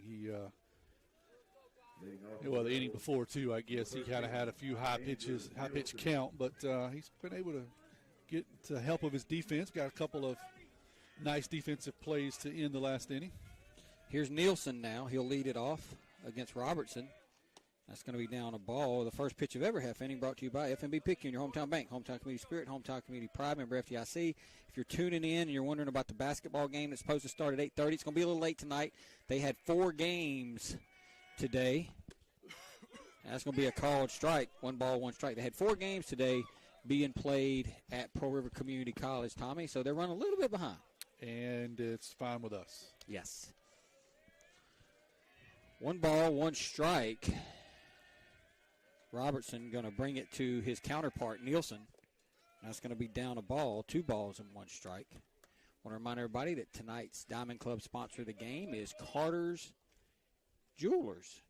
Carter's Diamond Jewelers. There you go. I got tongue-tied. Carter's Diamond Jewelers, located over there by Walmart in that little strip mall, and they offer on-site repair. Swinging a ground ball towards King. King's going to backhand it, make the long throw over to Morgan, and that'll be the first out of the inning. Good job there by King and Kraft. They make that one look easy.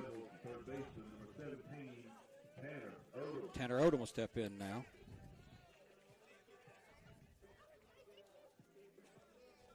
So the game in front of us, Clay Sweet just texted me and said that the game in front of us, the game in front of Picayune's game is at halftime now. Okay.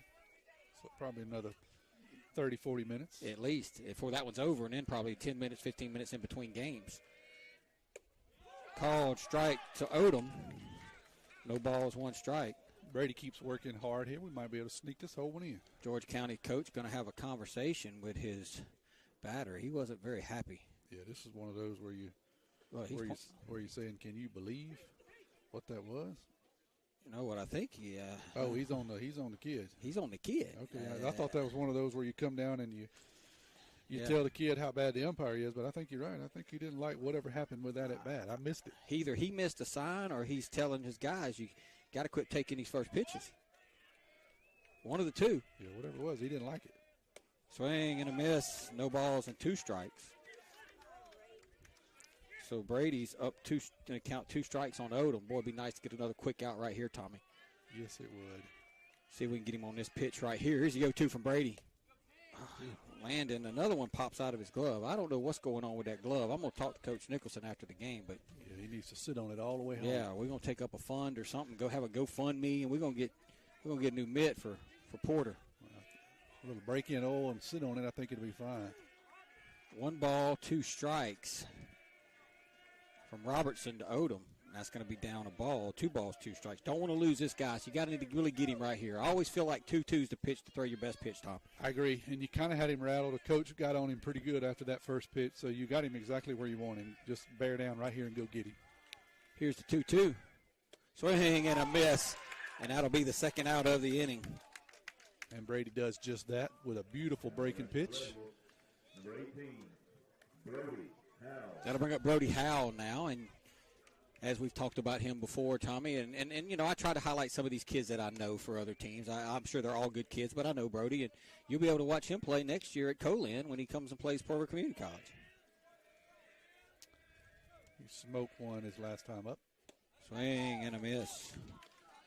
Figures to play outfield at Colin is what I'm hearing.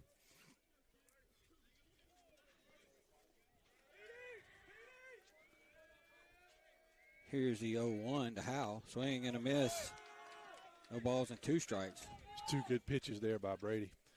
Howell hit a fastball right back up the middle, or actually over King's head. So Brady shows him 2 good breaking pitches to start this at bat. Here's the 0-2 to Howell. Swing and a miss. And that'll do it for George County. No runs, no hits, no errors, none left. We're going to go to the top of the 5th. Picayune 3, George County nothing. Just some Maroon Tide baseball.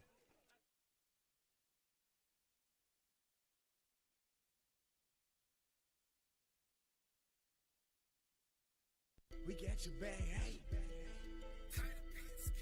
Back pains and injuries, Dr. Moore understands. No more pain, no more hurting. She just uses her hands. She got the #1 clinic that I recommend. She has a lovely crew too, and they'll fit you right up. So call Dr. Moore when that pain gets rough. Cause we got your back, hey, we got your back. We got your back, hey, we got your back. We got your back, hey, we got your back. More Chiropractic Clinic, located at 6682 Highway 11 North, Suite 103, Carrier, Mississippi, 39426. We got your back, hey.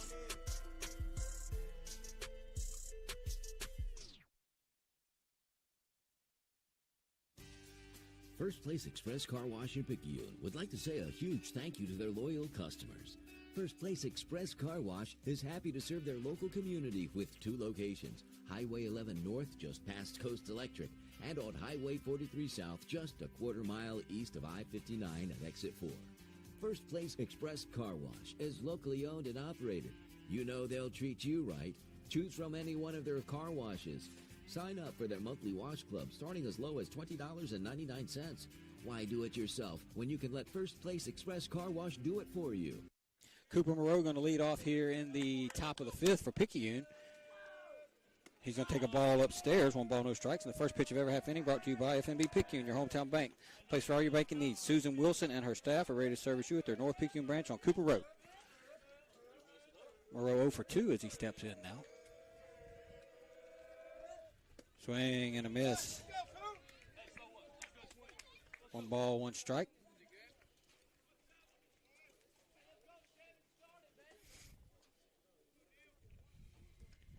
So the Maroon Tide basketball team figures to probably start sometime between 9 or 9:15 if I had to guess. But we'll keep you posted. Swing and a miss by Moreau. Count will go now 1 ball and 2 strikes. Boy, I'd like to get Moreau on base in front of King and Kraft and Robertson here. And the Tide hit in the top of the 5th. Tide lead at 3-0. Tide about hit them 6-2. Here's the 1-2 pitch. Swing and a miss, and Moreau's down on strikes. That'll be the first out of the inning. Yeah, Moreau got down in the count and just never really could seem to recover there. Make the load fall on the King here.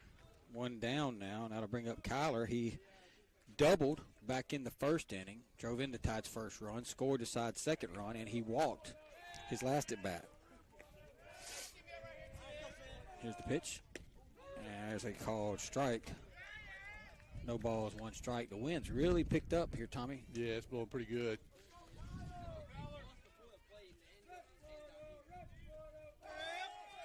Here's the 0-1. And King hits one hard out towards right field. The right fielder's going back. Right fielder makes the play. King hit it hard. He just hit it to the wrong part of the ballpark. Yeah, you're right. He hit the ball hard out there, but fairly routine for the right fielder. That'll bring up Kraft now. He'll hit with 2 outs and nobody on. Morgan is 2 for 2. He singled his first at bat, singled his last at bat.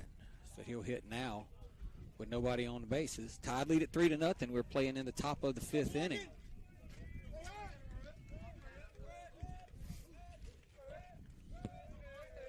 Nielsen going to bring it to Kraft.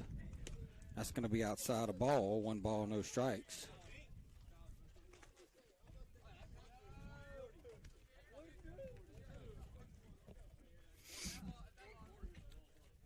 Nielsen is now at 68 pitches. Here's the 1-0 to Kraft. Swing and fouled straight back. Morgan had a good cut at that one, just fouled it straight behind the press box. It'll be 1 ball, 1 strike now. Got a good pitch to hit, Tommy, just fouled it straight back. Yeah, he just missed that one. Just missed it. 1 ball, 1 strike, 2 outs. Here's Nielsen's pitch to Kraft. Swinging a hard line drive towards center field, and that's going to be a base hit as Morgan scalded that one, Tommy, and he'll be 3 for 3. He is on fire the last few at-bats, ending the game the other night and starting this game. I think you need to pour mouth him just a little bit more so he can continue this streak. He seems to feed off of your pour mouth and that poor man. Todd Metzler just texted in and said, "We sound great." And we already knew that, Todd. Tell us something we don't know, huh? Pitching coach is out for a talk with Mr. Nielsen. Probably saying, hey, man, the bad news is Kraft's 3 for 3 on you. The good news is he's not up now. That's right. That's right. But Brady's up, and Brady, the Tide's hottest hitter starting off the season, so you kind of go out the frying pan and into the fire. Yeah, this core of the batting order has been pretty tough here. Moreau, King, Kraft, Robertson. Been pretty tough here for the Tide. 3 minutes left in the third quarter of the game before the Tide, and it is 8:20. So you figure Picayune's not going to start till at least 9 o'clock, Tommy. And we hope to sneak this one fully in by then. We're going to have a shot. Kraft takes his lead. Here's the pitch to B-Rob, and he swings and misses. No balls, 1 strike.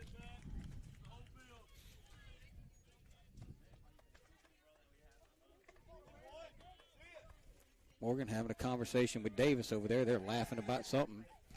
I think he was trying to distract him, and then they threw over at him because now they're over there really laughing at each other. Yeah. Do whatever you got to do, Morgan.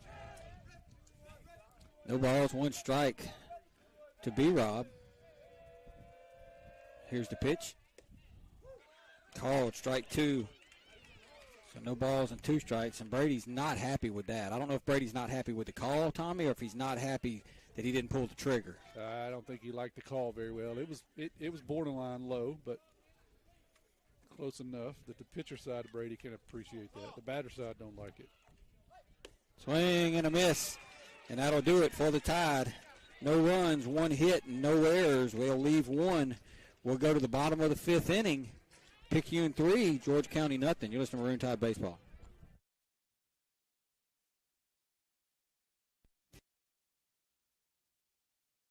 Are you or someone you know looking to take your education to the next level? Pearl River Community College can help. Whether you're looking for a true college experience or you want to jumpstart your career, Pearl River has you covered. PRCC strives to remain affordable and accessible to help you regardless of where you are on life's journey. With face-to-face, hybrid, and online courses, Pearl River meets you where you are. Visit prcc.edu/admissions or call 601-403-1000 to rise with the river.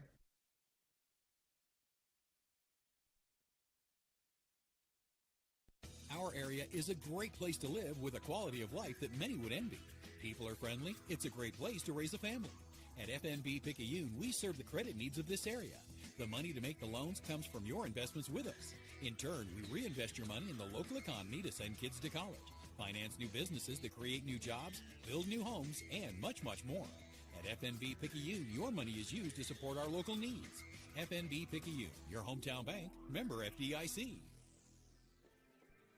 We go to the bottom of the 5th inning. Picayune still leads this one by the score of 3-0. Remind everybody the first pitch of every half inning brought to you by FNB Picayune, your hometown bank.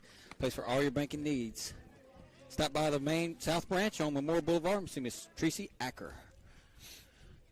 Tommy, our game tonight for the Diamond Club, sponsored by Carter's Diamond Jewelers. They offer in-house jewelry repairs, usually done within 2 days, and they guarantee their work for 6 months. Sounds like a good deal. It is a good deal. What's the old commercial? That's a steal, not a deal. Remember that? Showing your age now. Yeah, I am. So Wade's going to lead it off, the designated hitter. It's going to be upstairs a ball, 1 ball, no strikes. That was pitch number 68 by Brady. Next thing you know, you'll be singing the Rosenbergs. Rosenbergs. Tide have out-hit him 7-2, leading the score 3-0. Here's the pitch. That's going to be a called strike. 1 ball, 1 strike. Good pitch there by Brady. I think he's throwing a little better now than he was early in the game. He's kind of reaching back and having good control of the fastball. Pretty good stuff on the breaking pitch, too. Here's the 1-1. Swinging a foul over on the right side. Going to get over the Picayune school bus. Saw Coach Shaw, Coach Esslinger today. They were at a restaurant eating lunch. Ran into them. They said they were headed to the basketball game tonight. Here's Brady's 1-2 to Wade. Swing and a miss. Watts is going to have to throw it down. He throws it to Morgan, and that'll be the first out of the inning. Another good breaking pitch there. Watts not able to catch it cleanly, but he does catch it well enough to step out in front of first base and make the throw down to first and complete the out. That'll bring up Crawley now. He'll hit with 1 out. Nobody on. Brady's asking for time, wants a new baseball. Let's see if anybody else has chimed in.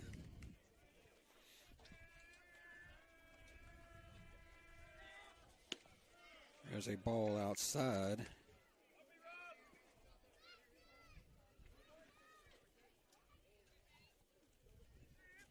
Got a funny story real quick here in a minute. Got to be quick. Brady works fast. He works very fast. Here's the 1-0.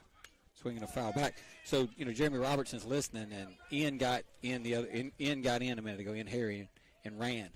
And he said Ian better score because Ian backed into Jeremy's vehicle the other night after the game. Uh-oh. So he said after what he did to my truck, he needs to score. Uh-oh. And he did. Well, he redeemed himself. Here's the 1-1. Swing and a miss by Crawley. 1 ball, 2 strikes.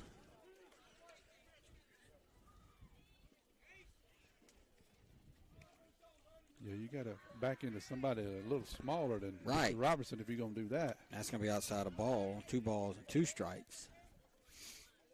We'll pick a fight with them dudes. I'm going to read Haley Wells' text again before the next half inning, so to remind everybody about the distinguished young woman. Here's the 2-2. Swing and a miss, and that'll do it as Crawley actually tipped it into the mitt of Landon Watts, and Watts picked it clean, and that'll be the second out of the inning.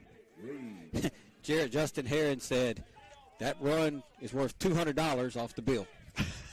So Justin's negotiating with Jeremy via me. So we're back up to the top now with Reeves. He's 1 for 1. He's walked back in the first inning, and he singled his last at bat. He's going to take a called strike. No balls, 1 strike. $200 though, that ain't much. No, on an estimate.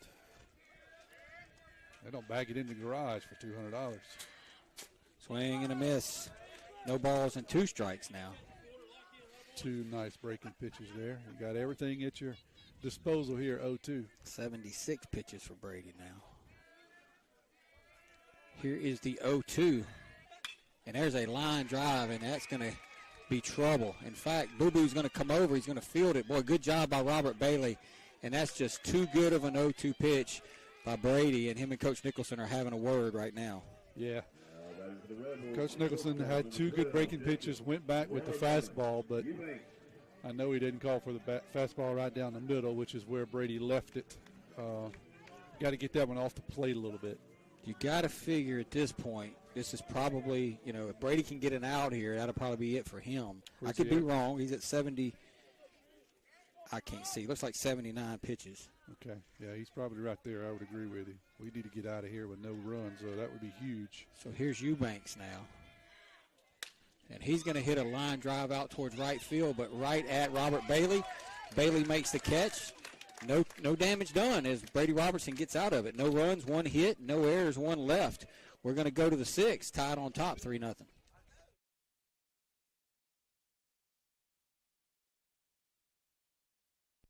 Get back in the game with Dodd Therapy Center. Jamison Dodd, a former college athlete, has the specialties, understanding, and experience to get your athlete back in the game, including indoor turf, Hyvamat, blood flow restriction, trigger point dry needling, and much more. Dr. Dodd and Dodd Therapy Center also specialize in treating Parkinson's disease and other neurological disorders. Give Dodd Therapy Center a call at 769-242-2636 or visit us at 405 Memorial Boulevard in Picayune and get back in the game.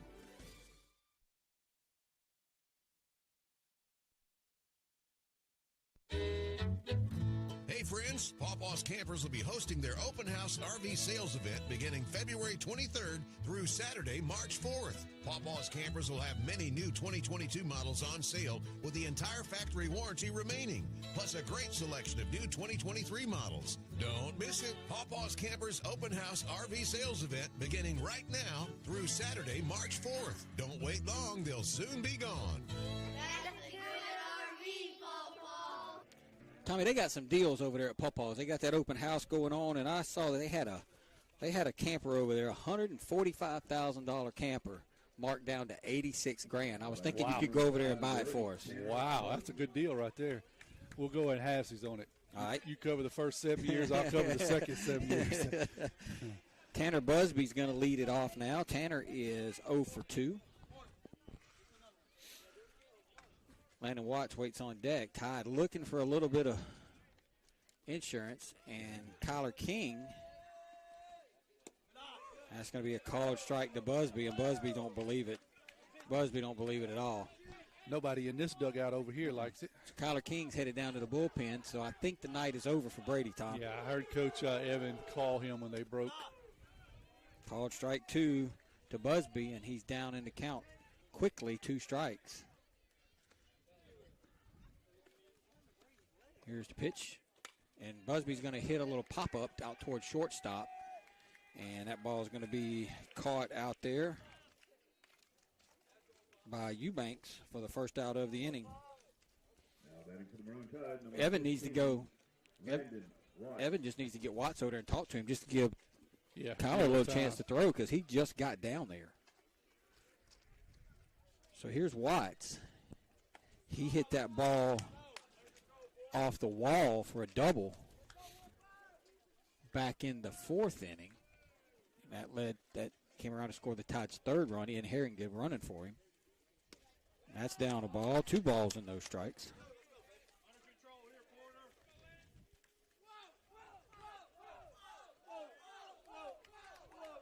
Here's the 2-0. And Porter hits one high and deep to left field. And that ball is out of here. Landon Watts, Tommy, hits one out of here, and it's 4-0 Tide. He just tomahawked that one, Tim. That ball was up about his chest, and Landon is just seeing the ball well tonight, and he come around and hammered that baseball right there. So Watts hits it out. That is his second hit of the game. He's got a double and a home run, and it's now 4-0 Picayune. That was an absolute bomb. And I'm going to tell you something. By the junior. Last year when we were here, he hit one out in a JV game. So he just loves hitting here. He likes George County. Good for him. Michael, don't move the loose tail. Yeah, no. He needs to finish out strong in Picayune. So we're going to have a pinch hitter here, Tommy. Who we got here? Number 2? Justin Stockstill is going to pinch hit for Peyton Wells. Probably more than anything. Defensive for defensive purposes. So figure Stockstill will go in and play left field. Probably going to be a lot of changes for the Tide in the bottom of the 6th inning. So Justin Stockstill steps in now. Nielsen's still on the mound. He's at 70 as a ball outside. That was his 80th pitch, Tom. Yeah, he looked pretty sharp early, but, man, the Maroon Tide have just pounded him in the middle part of this game. Swing and a miss by Stockstill. That was a good cut by Justin, just a little bit out in front. Yeah, he had his head off the ball, just couldn't quite stay down on it. 1 ball, 1 strike, 1 out. Here's the pitch to Justin. That's down a ball. 2 balls, 1 strike. I know his folks are here because they told me they were riding with Michael and Casey Watts, so I know they're here somewhere. Probably sitting up in the stands. I never went up there. That's going to be outside a ball. 3 balls, 1 strike. So Justin Stockstill, Tommy, he's played in a couple of games for Picayune so far this year. This is his 3rd appearance. I think it's his 5th plate appearance, and he has had competitive at-bats every time, just a sophomore. He has got a chance to run a little bit, so the stage is not too big for him.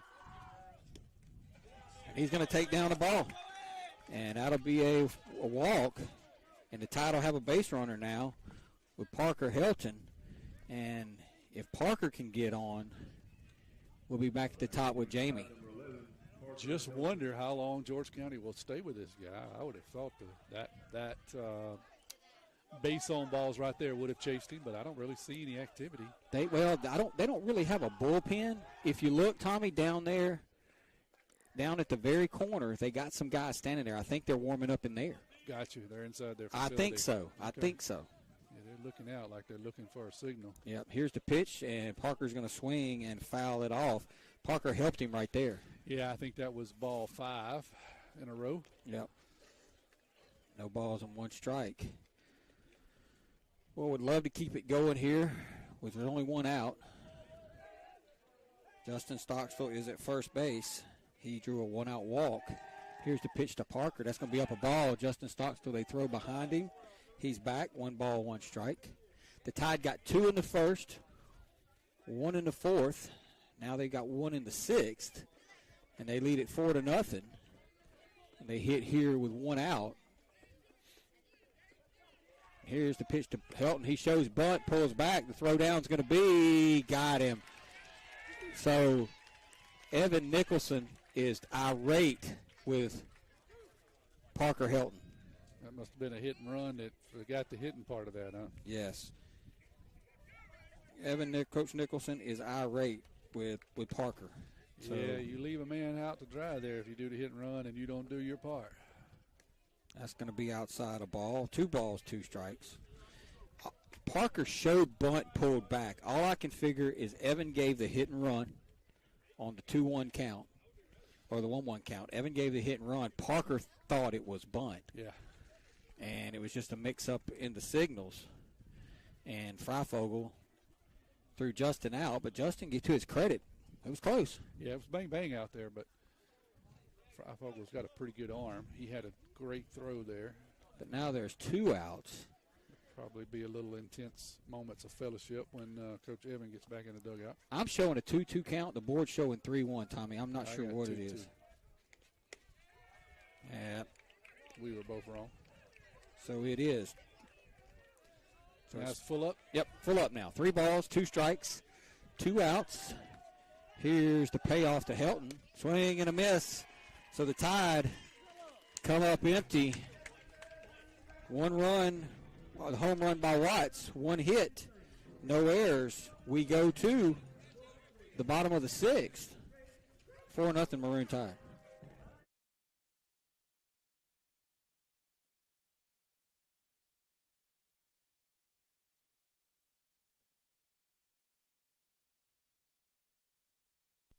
Dr. Hermaine Almonte, Chair of Surgery and Trauma Medical Director, Highland Community Hospital.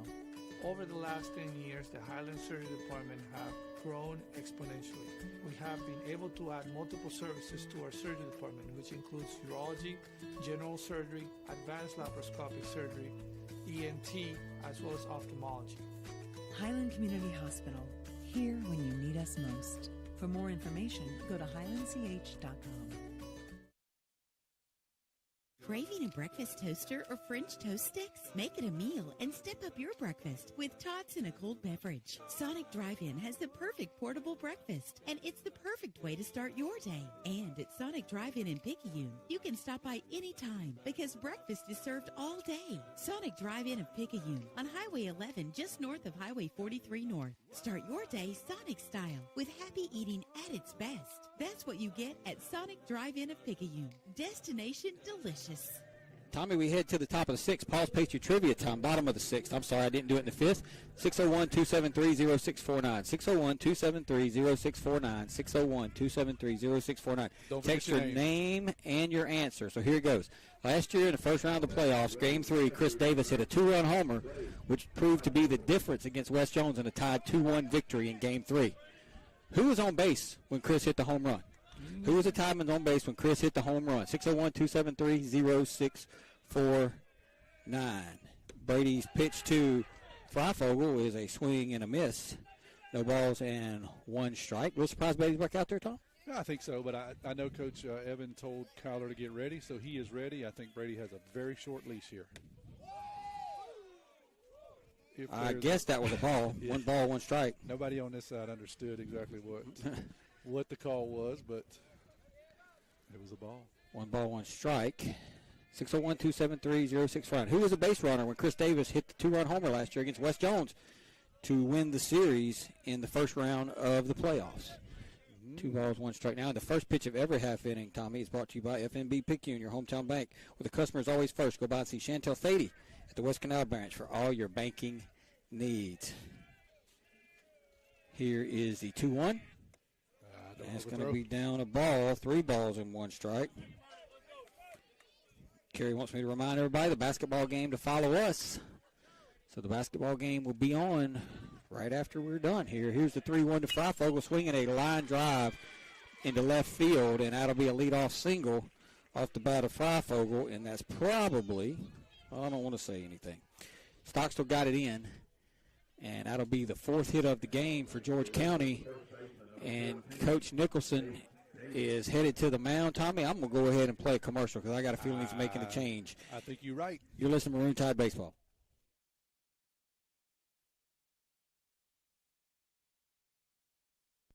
Welcome to a place where everyone deserves to be better protected, where technology has your back, where you can have better protection and keep more money in your pocket, where you can have protection for your car, your home, your phone, and even your digital identity. You're in good hands with Allstate. Jason Pyatt has offices in Poplarville and Picayune. The river is rising. Make sure you have the right coverage. Give the Pyatt Agency a call today. 601-798-7005. Allstate and affiliates offer products and services subject to availability, terms, and conditions.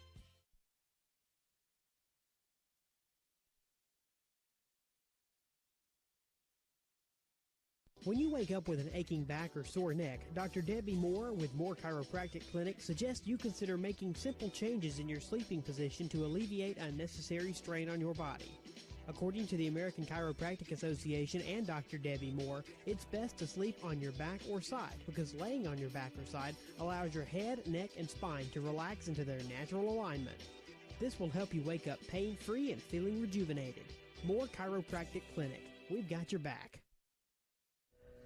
So the Tide are making a few moves here, Tommy, and I've got to pay attention and make sure that I get them. So Kyler King is going to come to the mound now for the Maroon Tide.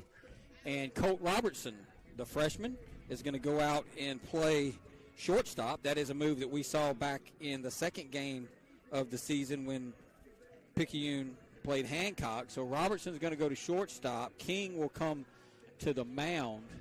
Robertson exits. Is in right did field. He go to right? Yep, so Robertson goes to right field. I had to double check and make sure of that, but Robertson does go to right field. Glad you paid attention. Yep, and those are the changes for Picayune. So Brady is responsible for Freifogel at first, Tommy, but if we look at Brady's line right now, he went 5 innings, gave up 4 hits, no runs. He's responsible for the runner at first. Walked 2, struck out 7, and hit 1. Pretty darn good line there for the left-hander. He's had a good night. He pleaded his case with Coach Evan all the way from the foul line to the mound, but Coach Evan had made up his mind really in the previous inning. He had Kyler warmed up, ready to go, and Brady knew he was on a short leash. He had pitched into the 80s, I believe, right? You told me he was in his 80s. He threw exactly 85 pitches. Yeah, so which is about where Coach Evan wanted him. Yep. So he did his job well. Now it's up to the Maroon Tide defense and Kyler King to wrap this thing up. Tate Davis is going to step in now with Freifogel at first. Well, they actually have a courtesy runner over there at first base. I don't know who that is. Can't. Starts with a 1, I can tell you that. Swinging a foul. I think it's number 19. No, that's Freifogel. Freifogel was going to run. He stays in there. That's a foul off the bat of Davis. No balls and 1 strike.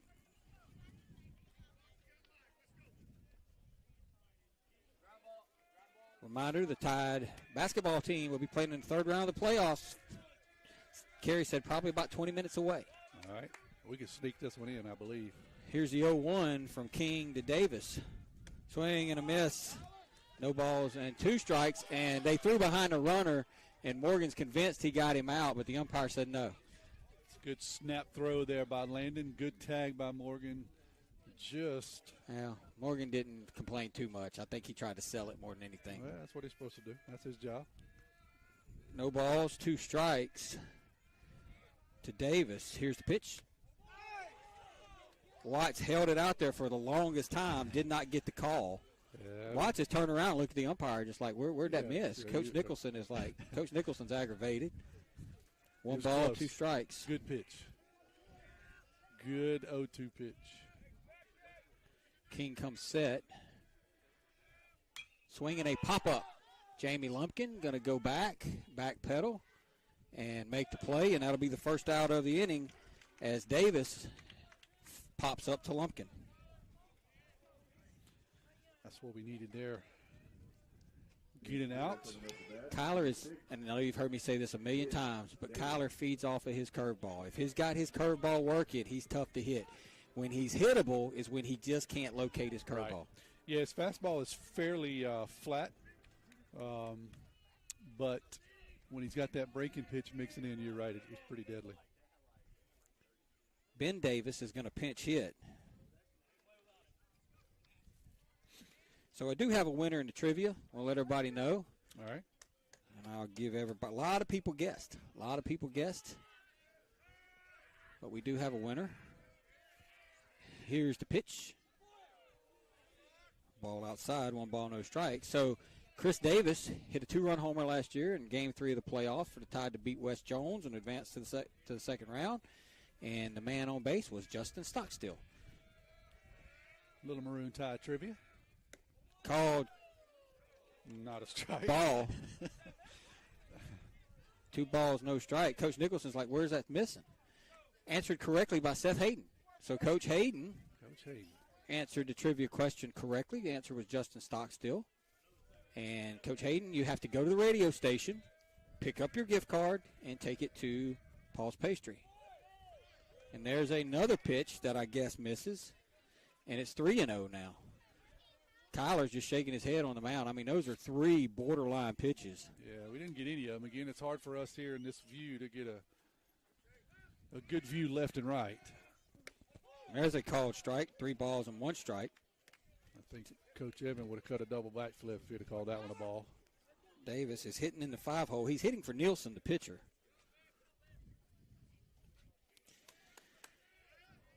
Here's Kyler's 3-1. And there's a ball 4. It's never easy.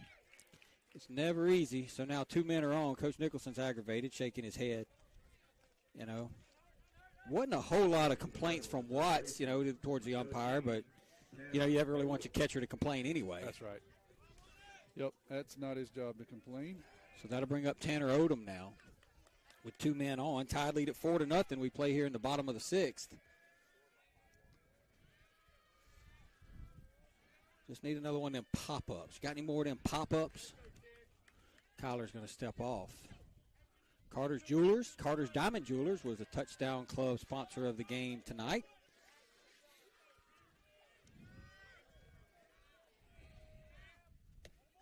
Called strike. No balls, 1 strike. You talked about the curveball. That's a good curveball pitch there. Kyler had it working well, much like George County, able to start it high and drop it in there for a strike.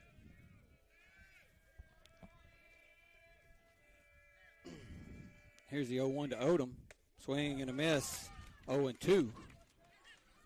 So he was tardy on that fastball, Tommy. So do you speed his bat up by trying to drop that curveball in there, or do you just go right back at him with a fastball? Maybe elevate it a little bit? Yep, go right at him. Here's the 0-2. Popped straight up. Kyler is calling for it. Morgan calls for it. Morgan makes the catch in foul territory, as that could have been dangerous, but Morgan called off Kyler, and Kyler got out of the way. Kind of in no man's land there, about 3/4 of the way to first place. No danger of getting in the dugout. 2 down now, and Brody Howell's going to hit, and this is the one.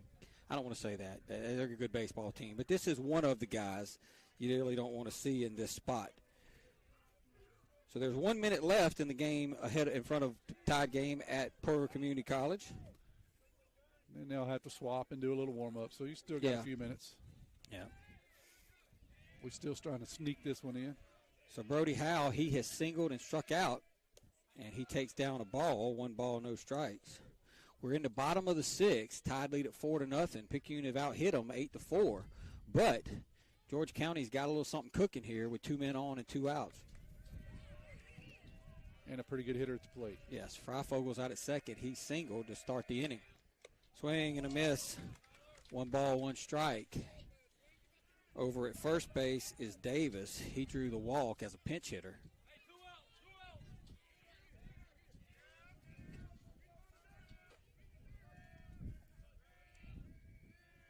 So it looks like Hattiesburg. Swing and a fly ball hit out to the outfield, and that's out of here.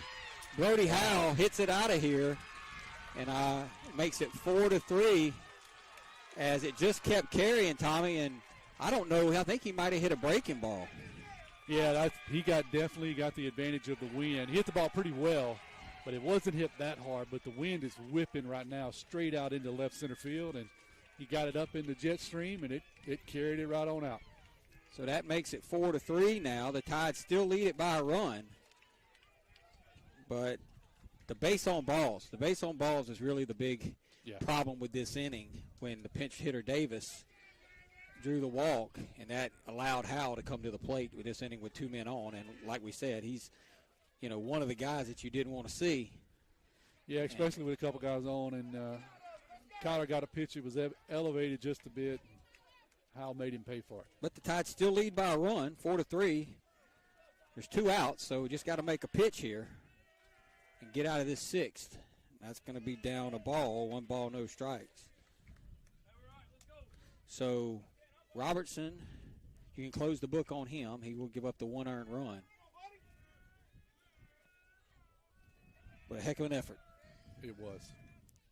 Swing and a miss by Wade. 1 ball, 1 strike.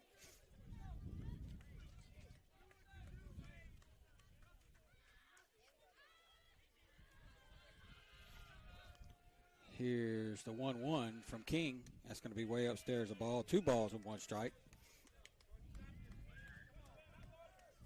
I thought Parker was going to have a play on that ball, Tommy, but it just kept traveling. Yeah, got up in the wind and just kept going. Here's the 2-1 from King, and that's going to miss upstairs.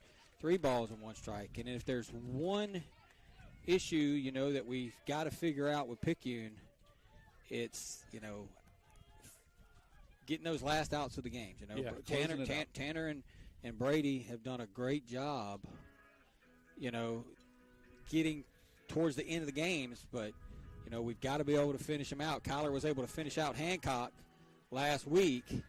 And the question becomes now, you know, still got to get 4 outs. That's right. Yeah, it's not over. They've closed the gap. You're still winning. This is where you need to be able to get that last out here. Come in and you still have 1 more at bat. See if you can get another run or 2 and give yourself a little bit of cushion. And the Tide will be at the top of the lineup. Here's the 3-1. There's a called strike. 3 balls and 2 strikes. Right back there if we can have another one. Good spot, good location, good pitch. Here's King's 3-2 to Wade. And Landon Watts can't believe it. They're going to call it ball 4. The George County coach can't believe it. He thought his guy was out. He did, as did everyone else in the stands. But the umpire says no, and this is one of those umpires that's kind of hard to figure out because some guys have a specific spot they like it or don't. This seems to kind of be all over a bit. That ball looked pretty good. He's done us no favors in this inning. Yeah. At all. Yeah, we got to get out of this here before we get another runner on. King throws over. So King came on, got a pop out, then gave up a walk, then got a big strikeout. But it's just been unable to get the 3rd out, and now the tying run is at 3rd, and the go-ahead run is at the plate, and it's going to be popped out of play. Tying run no balls, 1 strike. First, right? I'm sorry, say that again? Tying run at first. Yes, tying run at first, or go-ahead run at the plate. I'm sorry, I might have said that wrong. I was looking at 3rd. I was like, how in the world did we get some out 3rd? I wasn't even listening, man. I wasn't even listening to what I was saying. Don't speak those things into existence. No balls, 1 strike. They're going to throw over.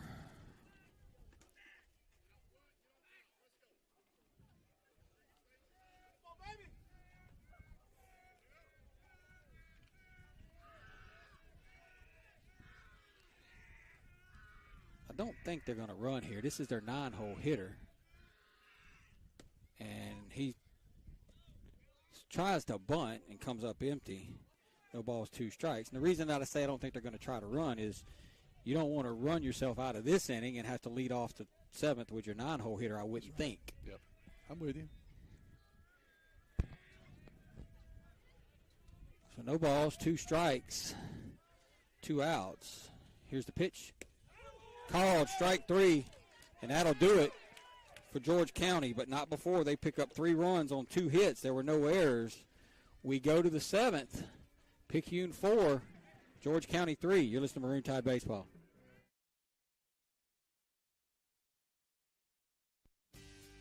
First Place Express Car Wash in Picayune would like to say a huge thank you to their loyal customers. First Place Express Car Wash is happy to serve their local community with 2 locations, Highway 11 North just past Coast Electric and on Highway 43 South just a quarter mile east of I-59 at Exit 4. First Place Express Car Wash is locally owned and operated. You know they'll treat you right. Choose from any one of their car washes. Sign up for their monthly wash club starting as low as $20.99. Why do it yourself when you can let First Place Express Car Wash do it for you? We go to the 7th, Tommy, and we've got a pitching change for George County. It will be number 5, who I don't even have a number 5 on my roster. Yes, I do. Number 5 is, last name is Harrington. His first name is Bubba Harrington. Bubba H. All right. And it looks like he might be that sidewinder, Tom. Oh, my gracious. I hope we don't have to file another protest. The first pitch of every half innings brought to you by FNB Picayune, your hometown bank. Come by the main branch and see Sheila Cooper or Lyndon Pitton. Hometown community spirit, hometown community pride. The Tide will be at the top of the lineup with Lumpkin, Moreau, and King. I want to tell everybody that Basketball game's going to start here in a minute. How to keep listening to us. All right, so if the basketball game's going to start here in a minute, so probably most likely if you're listening on radio, you're going to have to go swap over to the app.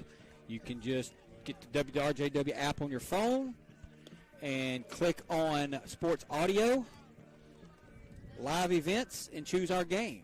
So the WRJW app, Sports Audio, Live Events, choose our game. Or if you're listening on a computer or you're streaming, you can just go to WRJWradio.com and stream the game. And if you're already listening to us on the stream, stay there. It will remain the same for you, right? That is exactly right. So we finish up, and hopefully the basketball game won't be much behind us. They're about 5 or 6 minutes, Kerry said, from starting. Well, I'm hoping we only play 7 innings here tonight. Yeah, Tom. Me too. I hope we get out of here pretty quickly. We are top of the 7th, tied up 4-3. Jamie Lumpkin 1 for 3 tonight. Just got to try to get on. And he's going to take a strike. No balls, 1 strike.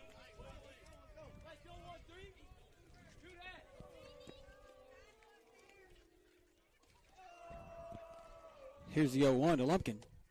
That's up a ball, 1 ball, 1 strike. I'll say that, the umpire, he hadn't been terrible. He hadn't really been that bad. We don't like some of his calls, but as we've said a few times, we can't see left and right. We don't have that good view. We're looking from the side, so it looks good from us, but it could be 8 inches out. Jamie's going to hit on the ground. It's going to be fielded by the pitcher, and he'll throw over, and that'll be the first out of the play of the inning. Jamie hit that one off the turf. I don't think he knew where it was right away. Yeah, he kind of chopped it straight up. He didn't find it. Didn't know if it was foul or fair.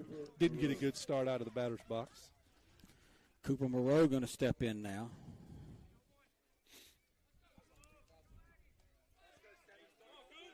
And I believe the basketball game has begun. Yep, so. Cooper's going to foul 1 off. Cooper 0 for 3 tonight. No balls and 1 strike. Shout out to Cooper's grandma and grandpa listening in. Pam and James Hobgood. I know one thing. Tyler Smith, when he guesses for the trivia, he listed our entire roster. He's all in, huh? Yeah, he's all in. Cooper's going to take a ball, 1 ball, 1 strike. It's never easy, Tom. No, it never is. You know these guys wasn't going to give up. They wasn't going to just lay down. 1 swing of the bat, they brought it back to within striking distance. We just got to put this game away. It'd be really nice to get another run here. And Cooper hits one deep into center field, but the center fielder drifts back and catches it, and that's about as hard as Cooper could hit that ball, Tom. Yeah, he hit that one on the screws. Nice line drive, just right at the center fielder. Reeves makes the play, and that'll be the second out of the inning. Alex Reiser told me that our little team that we play on in the summer, that Morgan and Tanner and Brady and Kyler play on, that the center fielder, Mr. Reeves, is going to join us this summer to play. Gotcha. We know he can catch. Yep. We're going to lose Brody. He'll be up at Toland. So here's King now. King 1 for 2. He hit the ball hard last time, just hit it to the wrong part of the ball field. That's going to be up a ball, 1 ball, no strikes.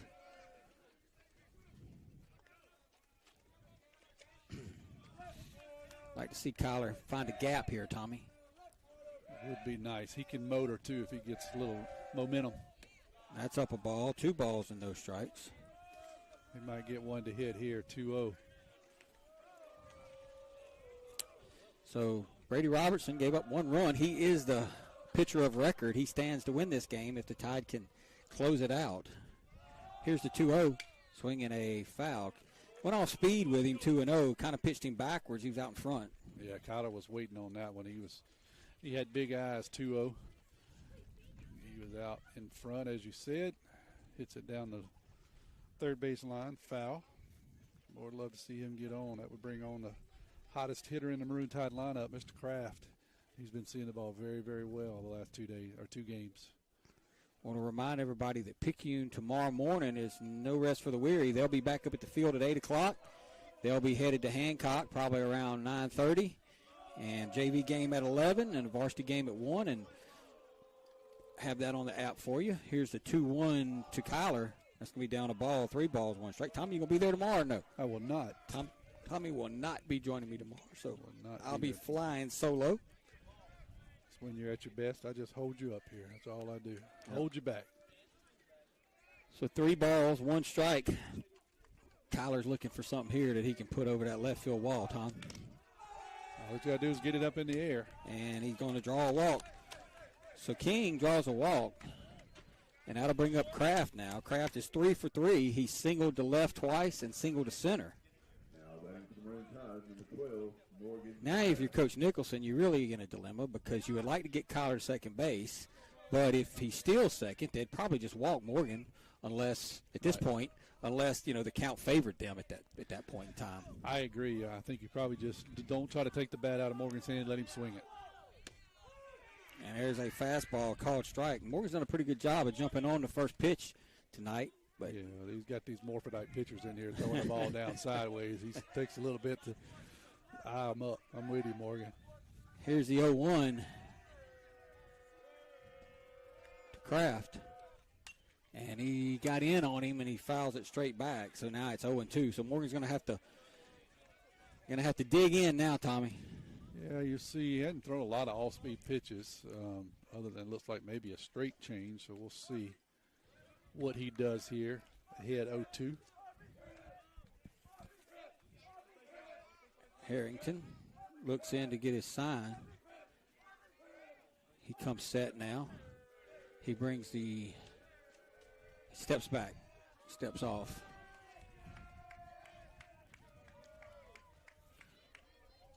Morgan looking for his 4th hit of the game. Try to extend this inning. Here's the 0-2. Swinging a line drive, and the shortstop's going to field it and flip it over to the second baseman. That'll do it. Caught Morgan out in front right there, hit off the end of the bat, and he hits it at fielder's choice. And that'll do it for Picayune here in the 7th. We go to the bottom of the 7th. Got to get 3 outs. Tied on top, 4-3.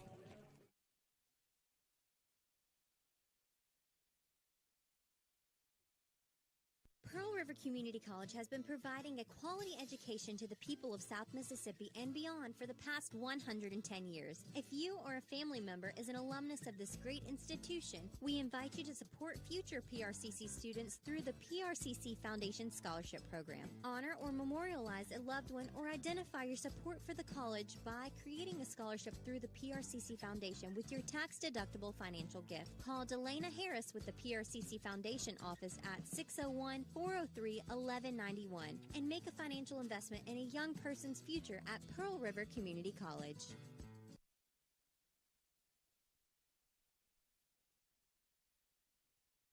Physical therapy has evolved into specialized care for patients suffering from Parkinson's disease.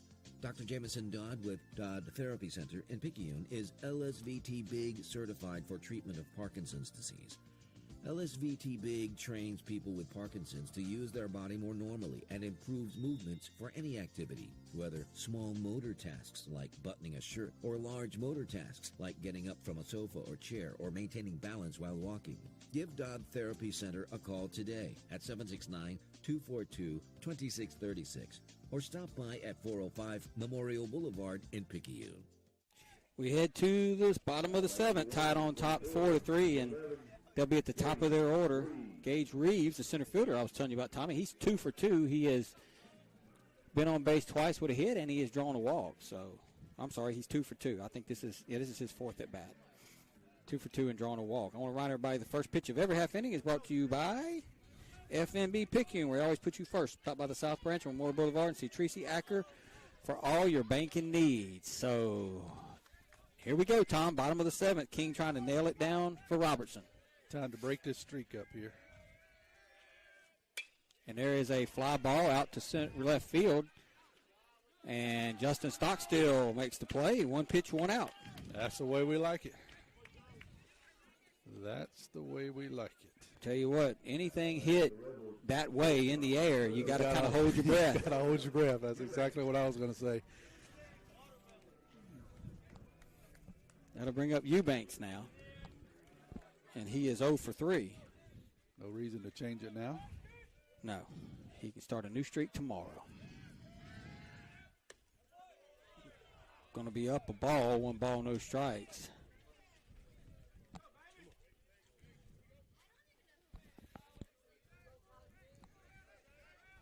Kyler going to bring it to Eubanks. And it's going to be up a ball, 2 balls, no strikes. So base on balls, what's got us in trouble the last inning, Tom. You just want to let him hit the baseball right here. Yeah, you got to go right at him. Got one out, 0 for 3, challenging. Here's the 2-0 to Eubanks, and that's way upstairs a ball. So it's 3-0 now. And I go back, some innings at the Tide, had a chance to get some more runs, Tommy, and just couldn't get them in. There's a called strike, 3 balls and 1 strike. And now you look up, it's a 1-run game. Definitely a nail biter. We thought we were going to kind of pull away there in the later innings, but now that wind's really picking up, blowing out to left field. Called strike 2, 3 balls and 2 strikes to Eubanks. I'll say this about George County. They're a patient hitting team. They are.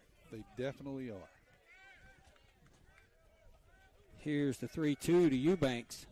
Swinging a ground ball towards short. Colt Robertson going to field it, but he's going to fire it over, but it's not going to be near in time as he just took too long to get to that ball, Tommy. It was hit towards second base.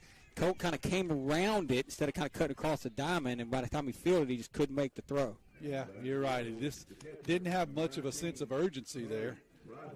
And part of that, I think, is, Colt's new to the varsity game. It's a little faster than the JV game is, so you can't take your time here with varsity players. He kind of went around that ball, went around it. But anyway, that'll be a single. So now the tying run is on, and they're going to throw over as Freifogel's going to step in now. There's one out. Keep this guy off the bases. He can motor.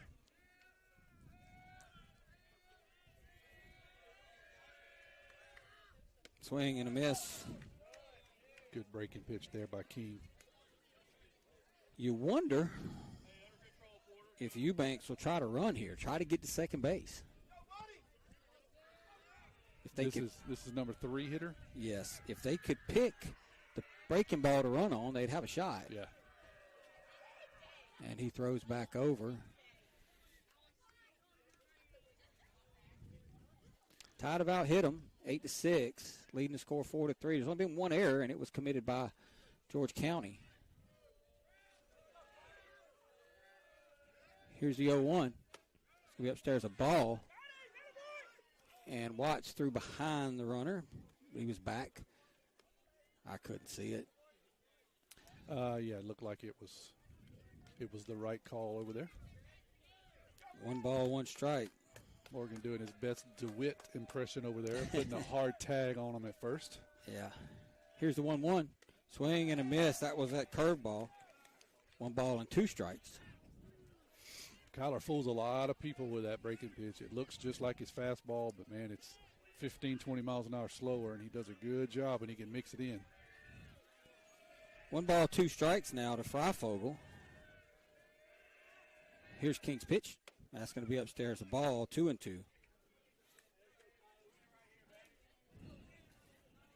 Following our game, be sure to tune on the radio and listen to the Maroon Tide basketball team playing the 3rd round. I'm going to get out of here quick so I can listen to it, Tom. I'm with you.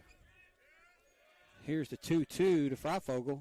Down a ball, 3 balls and 2 strikes. And so now he had him 1-2 in the count. Now it's gone 3-2. It has. You got to give a tip of the hat there to Watts. He did a good job blocking that ball up, keeping the runner at first. Will the runner go here? Will they put something on here, put him in motion? Here's the 3-2. Swing and a foul. He just got a piece of it to stay alive. Kyler challenged him with a fastball.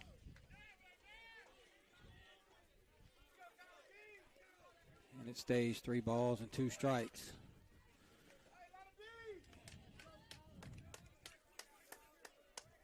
Tyler trying to make a pitch here for the 2nd out of the inning. Tide lead at 4-3. We're playing in the bottom of the 7th. King comes set. Here's the pitch to Freifogel, and he fouls another one back. And it stays 3 balls and 2 strikes. A couple of good pitches by Tyler. Yeah, sorry, that dude's been a tough out all week, Freifogel has. He's battling here. A couple of good pitches. Got fooled early on some breaking pitches, but he's been fouling breaking pitches and fastballs off late to stay alive. Here's the 3-2 to Freifogel. Swing and a miss. Boy, came back with the breaking ball. And it was a beautiful. It was, and there's 2 down now, and Coach Nicholson showed a lot of emotion right there. He did. He called the pitch, and Kyler executed it well. So here's Davis, and Tate Davis, and he's a big old boy. You don't want to elevate anything to him because he could probably hit it to Wiggins. No doubt about it. He's got the leverage. And King's going to throw over. So the 2 down.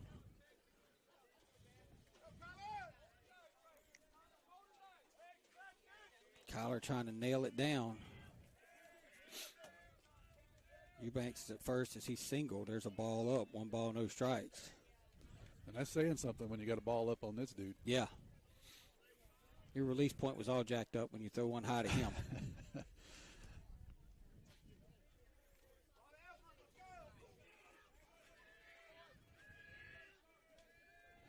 Here's Kings 1-0. Good job by Landon Watts to block that up. 2 balls and no strikes. Man, hats off to Landon here. 2 key pitches he's kept in front, kept that runner on first, out of scoring position. Davis has got to be looking fastball here. I mean, he's got to be. King doesn't want to go behind 3-0. Boy, and he got a beautiful fastball. I don't blame Davis for not swinging at that one, Tommy. Man, I don't know. I tell you what, you know it's coming, You know it's coming, 2-0. You're trying to hit something into the trees. That was a quality pitch. 2 balls, 1 strike. Here's the pitch. Swinging a foul out of play over by the Picayune school bus. And the count goes 2-2.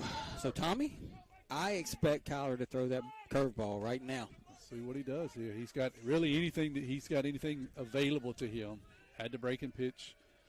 Spotted well. Can go with the fastball here. Let's see what he does. 2-2 payoff pitch. I expect to see that breaking ball right here. Here's the 2-2.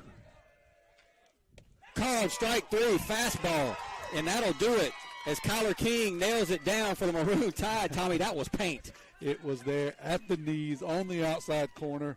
Even the umpire agreed with us that time. That's exactly right. That'll do it as the Tide win this one 4-3. We're going to take 1 minute, Tommy. We're going to come back. We're going to have our wrap it up. We'll have our Sonic Player of the Game, and we're going to go listen to some basketball. Get on the road. There you go. Tide win at 4-3. It's Maroon Tide baseball.